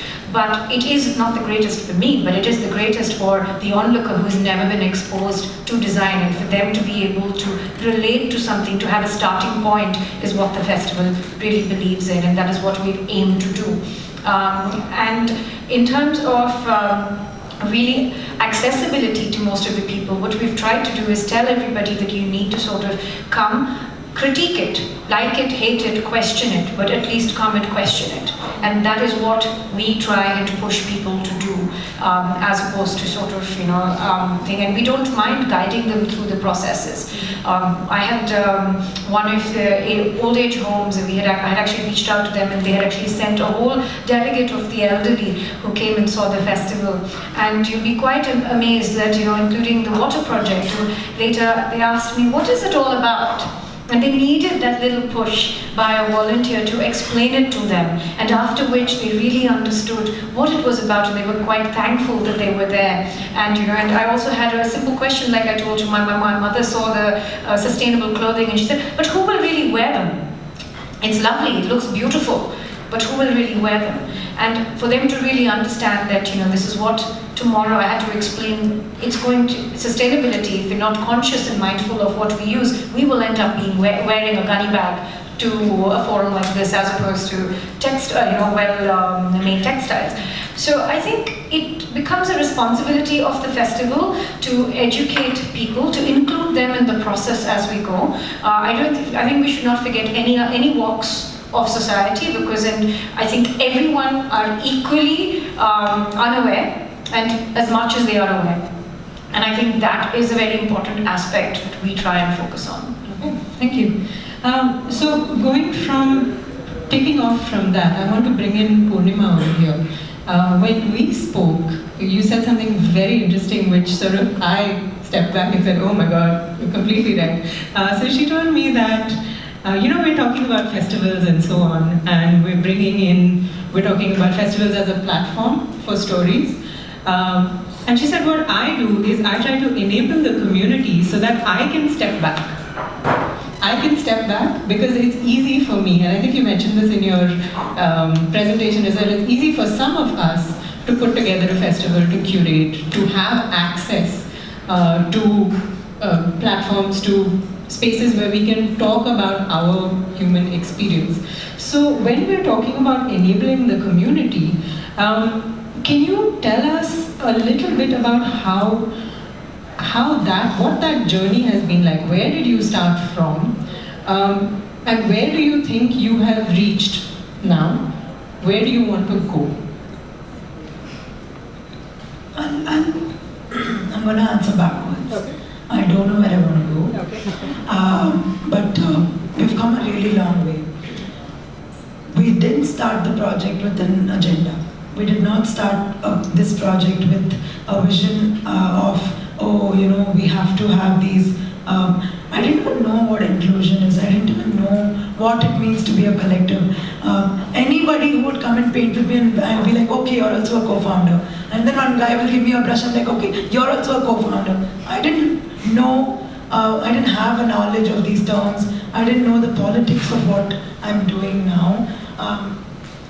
And I was extremely ignorant, and I think I sort of rode the wave on it because I was ignorant. I learned so much more in a much more fresher perspective and with a much more innocent approach. I was not preconceived because I read a lot or I knew so much of politics. But I was aware of things because of my own curiosity, not because it was a subject that I had to study. And the best way that I learned it was from them. I didn't have to go through books or meet people who are studying gender, and I feel all of that is so superficial, whereas the real people going through that every day, living those lives, are right next to you and you don't want to talk to them. So that disconnect was something I really wanted to address, and I thought art was the best way to do it. And giving them the responsibility or giving them that platform to prove their worth of responsibility or to do whatever they're able to do, like what we do, was very important for their own morals or their own self-respect, because that's where they felt we were failing them as a society. We just have marginalized them for nothing but to be true to what they feel. They don't have any disability, they don't have any shortcoming physically. Then why do you want to treat me differently? Or why are you not giving me an opportunity where I have the same senses or everything that is intact? So it really doesn't make sense when you think about it. Like, what are you actually putting them in a margin for? So I think answering those questions in my head it felt more real to do it practically. Not just discuss, plan, think. I'm really sick of all of those things because I'm sick of just this whole privileged way of thinking about it. I keep stressing on it, but I just feel that it's just unnecessary where they're ready to do hands-on work, give it to them, like, okay, do this, like, so what if it fails? I mean, we've planned so much and it's failed. What if I don't plan and it fails? Big deal. And they need to understand that there are going to be failures. Yeah. And they are also terrible at taking it. Like, if there's somebody comes and says, I think the painting was not good, they're like, you're not good, go, that's it. So they know how to give it back also. And I think it's important then to discuss with them after doing something and then talking about experiences, or then telling them that this is what used to happen, or this is so beautiful that we have learned that we don't need some structure all the time, or we don't need like a plan of action and oh, you have to do this. It is required. They like it in the sense that to be given a responsibility is something they love, and I think to arrive at that with their own consent, with their own interest, is the success of the journey. Where we're going to go, I don't know. and I'm sure we're going to go everywhere or to places, but I think it's, for me or for the whole collective, we're really cautious about what we do for the day, and that's it. We don't know what after 2 months, after 3 months, doesn't matter. So then you're essentially focusing on the process and you're learning as you go along. I find a very strong connect with what Siddhant was saying as well. You were saying that you were learning as well through the process. And here is where I want to talk about how you're building your own festival team, well, not festival team, but your own team. And you mentioned that you have members of your team who are themselves challenged in some way, physically disabled. How do you feel that your work has changed from when you began with when you first began, you didn't have team members who had disabilities. How do you feel that has changed? How has your work either been enhanced or the perspective? How has that changed from before and after? One of the main reasons of having this team is because what we were discussing is that every time you talk about disability, you associate with the charity, foundation, tax benefit milega. When we were from the first day, we were very clear that it's a social enterprise, it's for profit, and everybody takes a share of whatever profit we make. So that was the aim, and that is why, that's how the team built. Even the team that has built up is the students whom I was teaching, shadowing, mentoring in different design schools with various special needs who now joined me to work together because they realized this was a place where they could give their best thought and where their thoughts mattered. It was not only for the fact that because you are special, we are going to hire you. It was like, yahi kaam hai, we never saw it as a different thing, I think they do much better than what, because they live it every day, right? And the process, as you said, I would say it was connection of dots that we got into this. I studied architecture.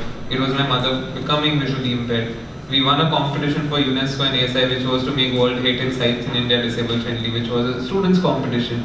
And that was the first time I ventured into the field. I went around Sanchi Stupa with a visually impaired person, taking it, telling me the stories, brilliant things like, ye touch karoge, and that's the time I actually look into those carvings that actually there is a lotus over there, there is a stupa over there, there is a banyan tree shown over there. And it was him telling me to touch and feel and see, otherwise because we're just seeing it, are we really observing what's there? So that became really important for me, and that was one thing that I took from that day, that if I work, I'll work with them. I'm constantly seeing your mother at home, right? So it becomes a very natural thing. It is that if things have to be bought for her, it has to be because it has to be of a certain texture, it's no more about which color or what you're wearing and what she would be wearing, right? It's about various ways of engaging the senses. And the work that has evolved, I would say, is that initially we were like the resource consultants. Somebody would call me that it's an art space, it's an art gallery, we want to make it accessible, what all can we do? So it was always a retrofit, you come in and tell us. And now with Serendipity Arts Festival and with even Kochi Biennale, the effort was to put it in conception. Then it has to be inclusive. Why should we make a big door for a big cat and a small door for a small cat, right? If a ramp is required, a ramp is required. Everybody can use the ramp, right? So I think that's the major change, and we feel that over 6 years, we have been able to at least convince people that accessibility is not only about putting in a ramp.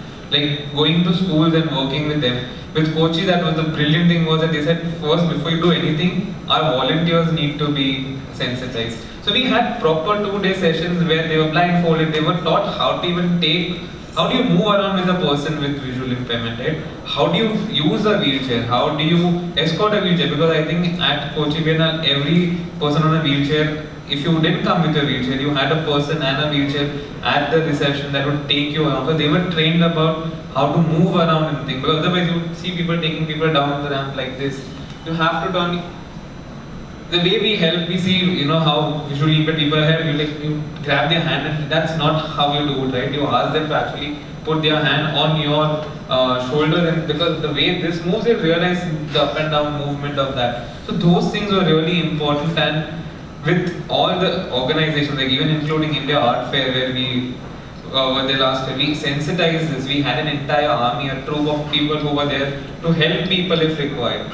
Only if you needed it, they were there. It was not that let me help you, or overpowering. like emphasizing that no, it's a wheelchair, we'll push it. But there are motorized wheelchair, there are people who drive a wheelchair on their own, they don't need anybody's help. So the problem is not the disability, the problem is actually you're not providing accessibility. And that is what we could sum up over the time. It's actually design if you look at it. Exactly, design. Right? Ultimately, it comes down to that people aren't sensitive to designing spaces. It's exactly the eyes and the. This has become so normal, right? We'll buy fanciest specs, we'll spend like. There are people who spend even lakhs on their specs, but hearing aid, like it's still that same thing. It has become smaller, but why can it not be worn as a thing, right? Yeah. Fashion is what you're talking about. So this has become such a normal thing, like you wear specs, but when it comes to hearing aid, and the reason I realized that because 2 years ago I was in the marriage market from a Guju family, so there were biodata exchanges, and one girl actually very specifically wanted to talk to me, and the reason she realized is because I work in the field of disability access, and she's like, "Aap mere se samjhenge to," and she wrote in a biodata that really pissed me off that I wear a hearing aid, I'm a person with hearing impairment. And I was like, that should never happen. I don't write in my biodata that I am wearing specs, I am a person with visual impairment. And that was what got me to thinking, and I think that's the process. Every day I learn something new, and I think the textbook pages are following. It is never complete. I don't know. So I'm going to talk about one more thing before we open up for questions from the audience. I'm going to talk about barriers. Barriers to representation, barriers to bringing people into the fold, or stepping into the fold yourself. And this is actually something I feel like each of you could address. That I'd like to hear from you about what are the top 2 maybe barriers that you have found in your work that you think that need to be addressed right away. So since you have the mic, let's start with you. I guess I've spoken about my 3 key barriers, that is the ABC, like she knows Purnima was once a moderator for an event and we spoke about that. Like, I feel my barriers are ABC of D, that D is a disability. A is about awareness. Like, really, like, we need to have sessions, we need to have sensitization sessions about disability. That is like half war one. Like, if we are sensitive towards people, if we are aware about situations, then automatically we are accessible. And the second is the B, which is the bad word, which is the budget. Everybody thinks accessibility मतलब बहुत budget, पैसा लगेगा, ये लगेगा. But if you put it in conception, it is actually not more than 9 to 10% of your entire budget. Of course, it is money because you're thinking of it later, right? You're making a toilet and then adding a ramp. You have to pay for cement, you have to pay for tiles, everything like that whole. But otherwise, if it's in process, everything then becomes a part of it. And C is that understanding of disability as charity, which I've already spoken about. So these have been the barriers, and we're still fighting them, and it's one war at a time. Sure. Ekta, about the B, you had mentioned for equal budget, yes, B for budget. You had talked about the troop from the northeast, and that was a challenge. Is that something that comes up often in curation? How have you been able to address it or not been able to address it? I mean, usually we just fight for it because it's really like, because it's connected to the curation, as I was saying, it's all about the interconnectedness. So I think if there is no budget, then we have to, usually again, there's a lot of pressure when you're organizing a festival, it's always leave it last minute. It's just always rushed up, the money is never enough, so you have to always compromise. So the conditions under which we are working are already impaired, like they are not conducive.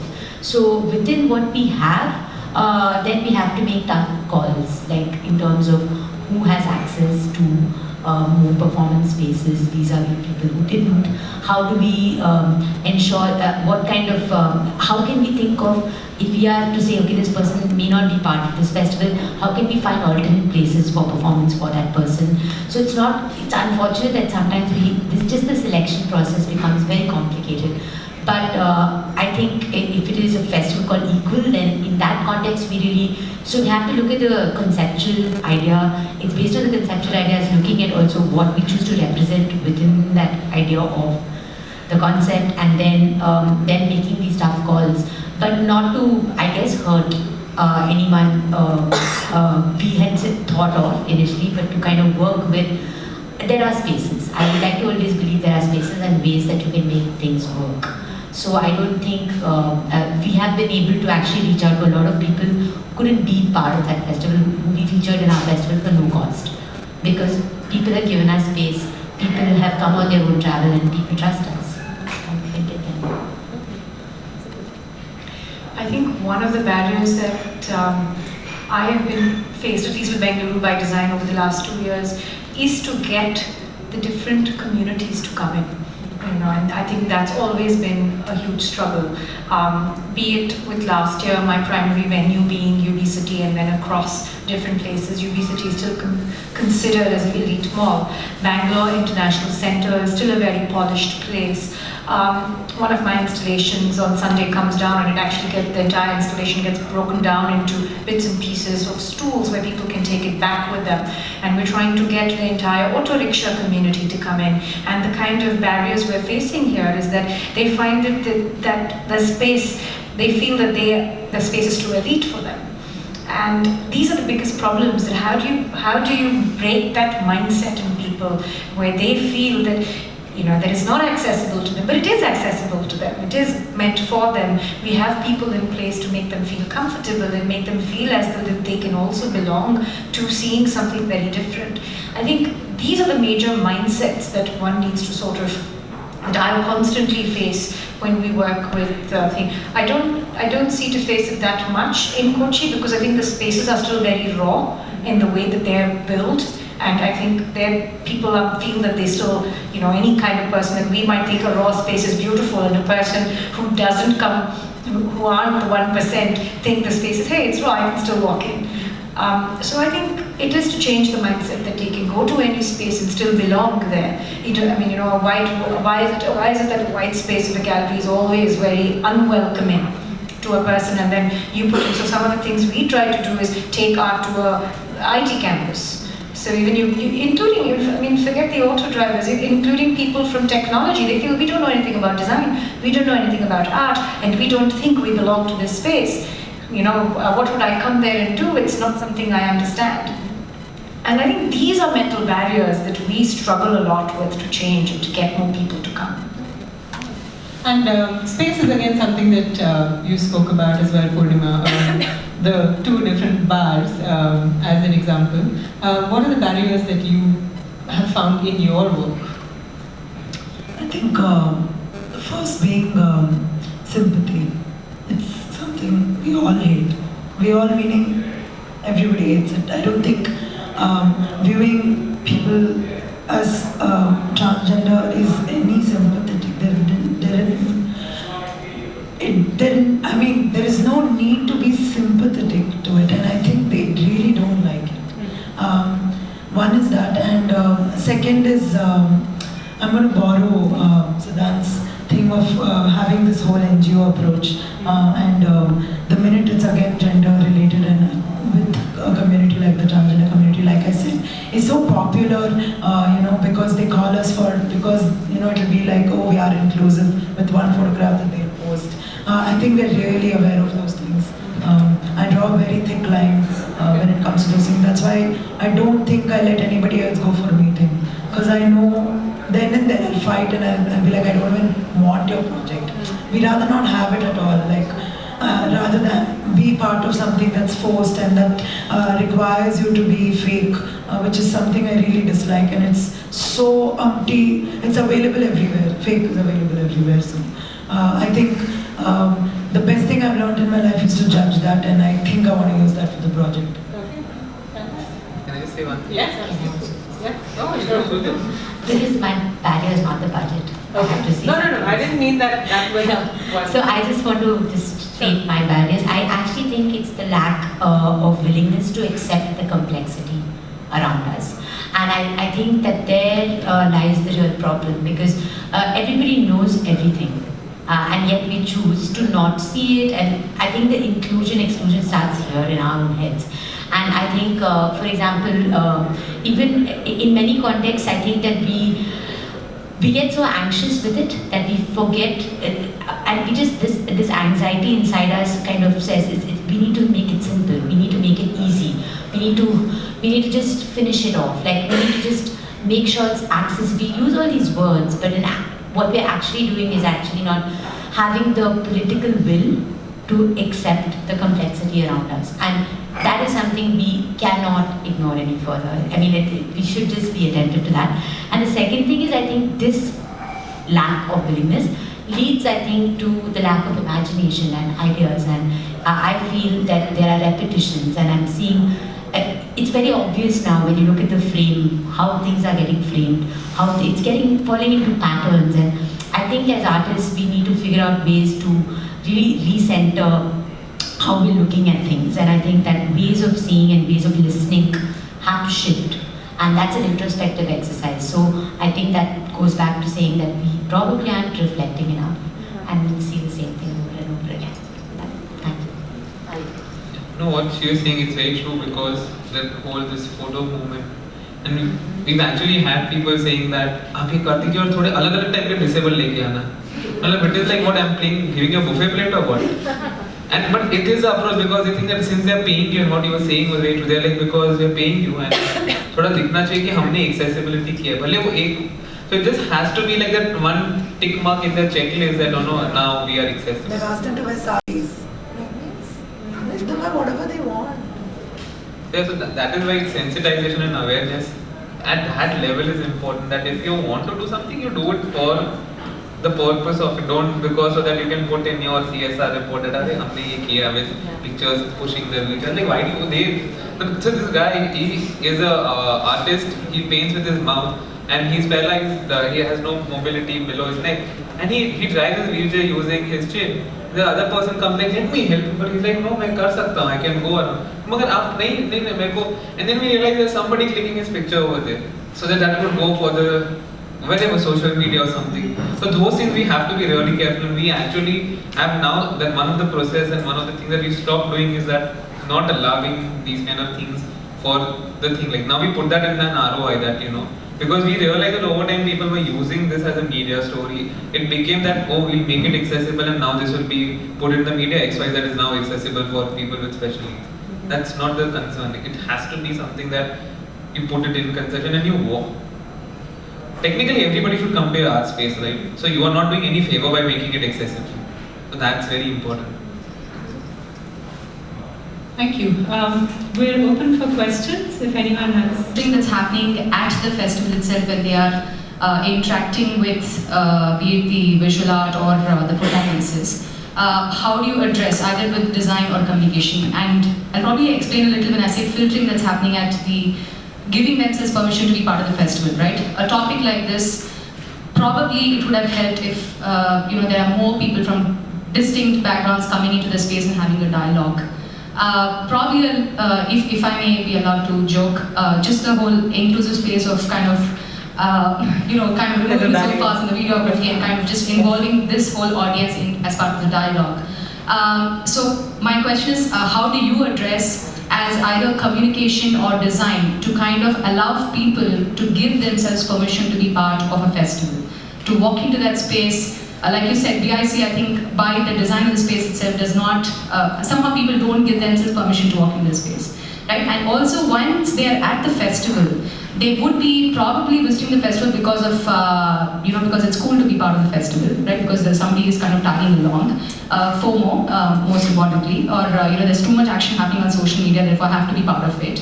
But once they are there, how do you kind of blur the distance between what's happening there and the audience? Yeah, and I have another question, Purnima, for you.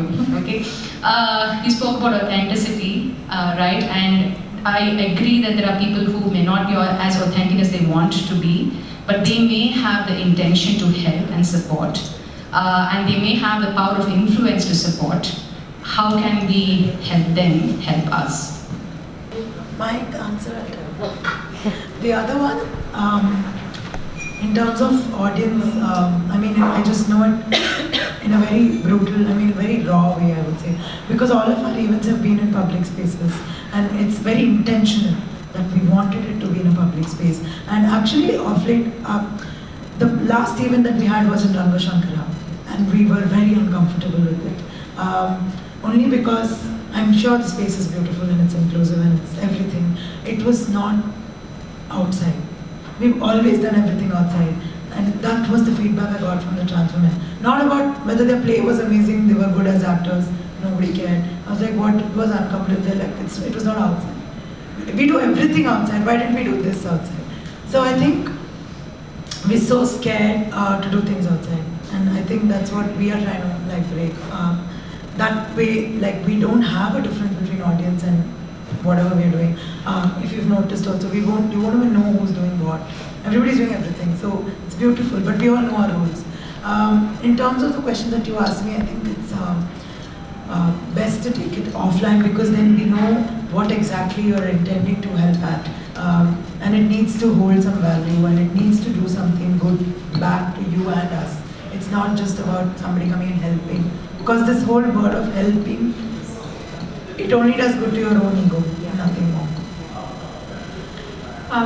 Also to answer your question, or just to share an insight, one of the things, as I rightly said, people coming into BIC sort of feel that, they don't belong to that place. I had invited Ramchandra, who is my auto guy, and he does his oh my god, and I said, Ramchandra, you have to come and see what we have done. I think it's something. He's like, madam, I will not fit in. And I said, no, you must come in.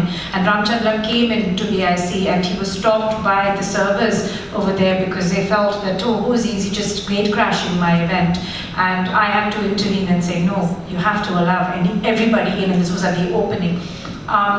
Also, one of my projects that we did, we actually invited all different stratas of society to make those tools of an installation that we had at BIC, because it was all about everybody trying to learn to use the CNC machine, learn to create a stool, an understanding of it. So for us, it is more about bringing more people inside the space. Yes, it becomes a little uncomfortable to them. It's like us, how we would probably feel uncomfortable entering into the bar, you said, at Majestic, because we also have been sadly, polished around the edges due to our certain so-called conditioning in our upbringing, that we find it difficult to enter a space like that, and which is also very wrong in a way, because I think we all should be, we are from a society here, and we should all be very open to going to different spaces and not conditioning yourself and saying, hey, that's not for me, but that place is somewhere where I belong. So I think it's a struggle in the festival to constantly tell people, hey, you must come and see it. I tell my maid every day that, my mother, she's coming on Sunday to come and see the festival, and she's like, what will I do there? I said, no, just come and see it, because I want you to open your eyes to something you would have never seen. And that is something that I think it can start with one person, and that's more important. To answer another very interesting thing that happened from last year, this was a fallback of last year's festival.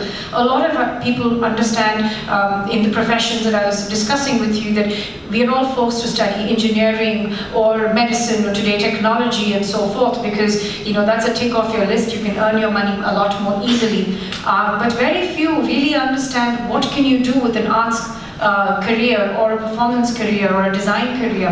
And I had about 3 different parents write to me after my last year's festival saying that we want to encourage our children to study design, but we don't know anything about it. And can you just help them, because we're not equipped to guide them.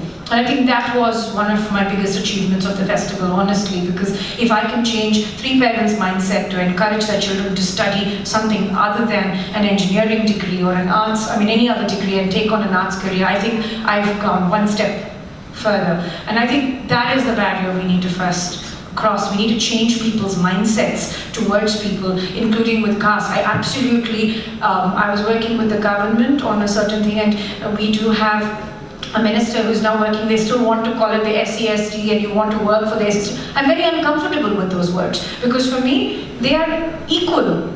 And I completely, there could be a barrier, but they are equal. In my household, they're all equal. And so really thinking about, even when I use the word, I'm bringing the auto driver community, I don't like it, but I'm using it. So I think these are the barriers that we personally must first cross, and only then you can expect to get more people inside. I'm an artist. I do performance art, and like I did IFA project 2014 and we went to the small quarters, small places in Baswangudi and things like that. So we reach out them. But like something like Bangalore International Festival in UB City, I don't think so any performance artist would being invited or and even they are not eager to go because it makes that barrier. I feel. So what kind of strategies can be applied, to break that barriers? I know you've tried in Bangalore International Center, but it's different. It's a space for doing art and community. But UB City is a complex. It's a kind of a commercial complex. So I don't think so. I'm just thinking what can be the possibilities. Funnily, last year, I think I broke barriers a lot more easier at UB City than I broke at BIC. Because UB City is still a very public space and anybody can walk in. Apart from, they have certain rules with, which is very sad that they stop certain kind of people. But if you're just walking for the festival, I had about almost, throughout 10 days, almost about 75,000 people walking, and they were just local people. They were not there to buy anything, they were not there to eat anything, they were just there to see what was offered. And I think that's also based on your outreach and how much you are able to sort of tell people that you can come to a place like UB City, which is supposed to be the most elitist mall in Bangalore. And I think it's literally about your outreach and how do you push and make that happen. I think we were successful last year. BIC is still fairly new, so I guess it also comes down to that. I think give it maybe 2-3 more years, maybe it would. So you're talking about UB City as a public place, and I know that Ekta has worked, and in fact Purnima has also worked with a very different kind of public space. Kapat Park, for example, is one. Would you like to address Padmaja's first question as well, and also? Yeah. I will address what you asked. I think we have to be aware that the categories under which we have defined ourselves and the others, whether I'm the curator, the person who owns the building, the person who's cleaning the place every day, these categories are already set historically. And by virtue of that, I, as an individual, have to recognize that I'm not going to be able to cross it overnight. Hence, I need to be aware of where I stand and where the other person who's entering or leaving will decide to do that. I can't force it. So this filtering process is happening in everybody's mind who enters and leaves that place. They might smile in front of you and they might interact with a very different set of people very differently. And that is exactly what I think, because we are coming from very feudal and very casteist and a very kind of gender biased kind of a society. So within these contexts, if I'm trying to curate a festival, and I think it would be a bit of an illusion to, this is my belief, I think it's a bit of an illusion to imagine that it's going to work for everyone, it's inclusive, it is, I can make an effort to make it as diverse as possible, whether people get it or not, but then there will be subjective positions on this. And that's the risk that one takes. And I think that for me, the whole process of curation is actually about how can we open up this space to push these boundaries and make it, create as many risks for all of us involved, whether it is me, whether it is the audience member, and beyond a point, this is all I can do, and then later on it becomes a reflective process. So to allow for risks, I think is really important. And I think translation is another really, really important thing. Not just, I don't mean language, I think translation in design, translation in aesthetics. Like there's a lot of, translation is a very beautiful word and I think a very complex way of thinking about diversity. So I think we can be attentive to these things, and again, even if there are only English-speaking upper class, upper caste people in a space and you had multiple languages, I think it still works as a design quality, even if you can't read any of those other languages. So I'm just trying to tell you that it's an interesting way to think about, I guess, space and interactions within that space. And yeah, a public space, if I have to say anything, just one thing is that I think it's really, so as a curator, or as Maraa working as a curator, Photo Festival is very different from our arts program. So most of our work happens in public spaces, found spaces, and lost spaces, I think, and now imaginary spaces. we've reached a point where we say that actually we have to imagine this space because perhaps it doesn't exist. And that's what our last jam was about. It was called Chimney Cross, which was looking at the possibility of imagining beauty and desire in what appears as bleak and violent around us. So I think that there are, with public space, the complexity is also because there are diverse publics. You can't dictate who's going to come, who's not going to come, who's going to say something, who's not. And the challenges have been really exciting, and also the coincidences have been interesting. So I think now we've reached that point where I think there's much more ease for us to work, as Purnima was also saying, to work and occupy spaces, but there's also a fear to not gentrify. Because this is the other concern of gentrification. Like it's very easy for me to go to a place and start something, but I have to also remember what the effect of me doing that thing is on that space and that ecosystem around it. So we can go on about public space, but that's a really complex subject. Thank you. That was again context. Really quickly, I know Siddhant has to leave. He's come here very sweetly for just one day and has to run off. So thank you. Please join me in thank you. Yeah, you can go ahead and pack up, etc. Any more questions? My question is, what are some of the advantages and limitations of using technology to broaden your space? For example, internet, social, mobile, all that stuff. In what ways does it help get the message to broader audience, and what new divides does it introduce? What we've understood as a team is that we have sort of distinguished our social media and what goes out. We're very careful about it because keeping a sensitive community in mind. The community is sensitive because of the information we receive. It's not that they are sensitive and they're like, oh, whatever. They are sensitive because of what we receive. And I think it's so totally in our hands, right? Like running a project and putting up a photo of transformant painting, and people telling me, why you're not putting up a photo every day? Do you need help with social media? It should reach out to more people. And I really don't have an answer for them right now. I'm like, I work with 14 trans women who don't have a smartphone. So who am I exactly doing this for? So I think we always know our categories of why we're putting on something and for whom we're targeting it to, and also making sure that these are stories of consent. I think consent comes in a very big term when we work with people who are not very okay with sharing so many things, and we assume that putting these things out will create awareness. We don't think so. I mean, I don't think it does that all the time. There is certain information people need to put in an effort to learn. I'm not going to spoon feed everybody about what people just come and ask me, so tell me about what a transgender is. I'm like, go learn it. Why you're asking me? Go ask a transgender person. So I think this social media also creates that bridge. They're like suddenly they become very close to you on social media, and then when you're in face to face with them, they don't want to talk anything. So that's bizarre. I have there are two sides of a coin for this for me. One is social media or technology has been immensely helpful in actually getting across the message of the festival to a completely diverse audience. But having said that, the kind of people who actually look at these kind of like social media messages or Instagram, etc., to be honest, still is the youth and the 1 or 2% of society who constantly follow you, who will like you, who will want to be part of you, or students who are completely clued in, who understand everything.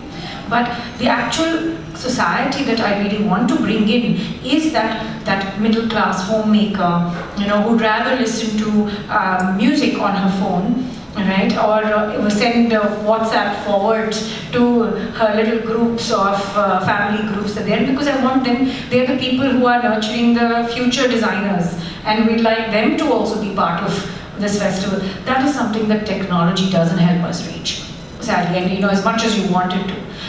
So this is something that can only happen through word of mouth. They're the people who really do not, or newspaper articles and so on. The other flip side also that I see is a lot of the information that you push, because social media or technology really is in real time. Whatever you put in is in real time.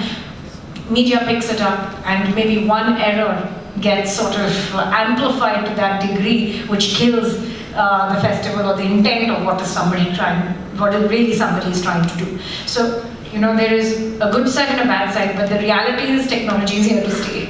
So, I always believe that one needs to look at what the good things that technology can offer and how we can utilize it. But we've also technology needs to reach out to that community that, is still trying to learn technology, and the constant struggle is how does one really get to them and to bring them and get them involved into what we do.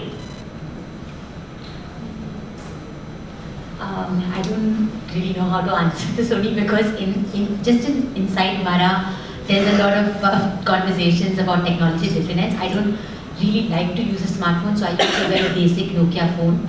And I think it's an interesting experiment. Some people are using iPhones, some people are using different phones in the collective, and that also shapes the way we are looking at things around us. And that itself informs how we put out things, what we should not be doing, and actually I'm not even looking at, because I'm not on Instagram. So I'm not on Instagram, and I don't see it, right? So at the same time, I feel it really depends. We are also very aware that the internet is governed. We are also aware that it's creating patterns, it's telling us who we are, and it's shaping our behavior. And it's really boring that it does that, because I'd like to be surprised, and I don't. That's precisely why the smartphone app way doesn't work for me. I just find it's plain boring. So when we know that the internet governs, then of course the next point comes around surveillance, because now Maraa's identity is not just me being the curator of in Equal. We're also organizing, let's say, performance on Kashmir. And the minute I say Kashmir, it's enough for us to be sort of pulled up. And a lot of people stop associating with us because they might read us as controversial group, they might read us as a, whatever. There's a fear that's already created, and we don't want to stop. And neither do we want to be afraid of the internet, and neither do we want the money to actually, do certain things. So that's the thing. How do you stay true to your politics and at the same time not let everything else work around it needn't come in the way of what I'm doing. So in the collective, we just kind of worked on a WhatsApp report recently to understand mob lynchings. That's a totally different subject. But the point is, I think that people are using a lot of technology and they're really into it. And I somehow feel like we are unaware of how to create the right kind of content for diverse groups of people, and we're quite far from, I still feel that the social infrastructure, we have a lot of work to do there. Like, we are not as effective as the RSS. I wish artists were as effective as it would have been amazing. But I think that the RSS is reaching every single household, and it's brilliant the way their messages are reaching people, the way it's just working, the packaging, the font, the design, the colors, everything. So I guess we have a lot to learn, and I think we need to understand that technology does have a lot of power actually, and we just need to catch up. Yeah. So with that, we'll close. Thank you all for coming. Thank you so much to my speakers for today. Ekta, Sudhan, who had to leave, Suprita and Purnima, thank you very much. Do stay, do talk to each other. There are some refreshments over here as well, so if you're a bit peckish, please help yourself. Thank you. Our next Festival Connections event in Bangalore will happen sometime in February or March in 2020. For the rest of the week, we're also going to be having events in Mumbai, Delhi and Calcutta. So do please tell people that you know who you think might be interested. Roshni, thank you so much. British Council, thanks again, Bengaluru by Design. And please fill out feedback forms. Thank you very much. Good night.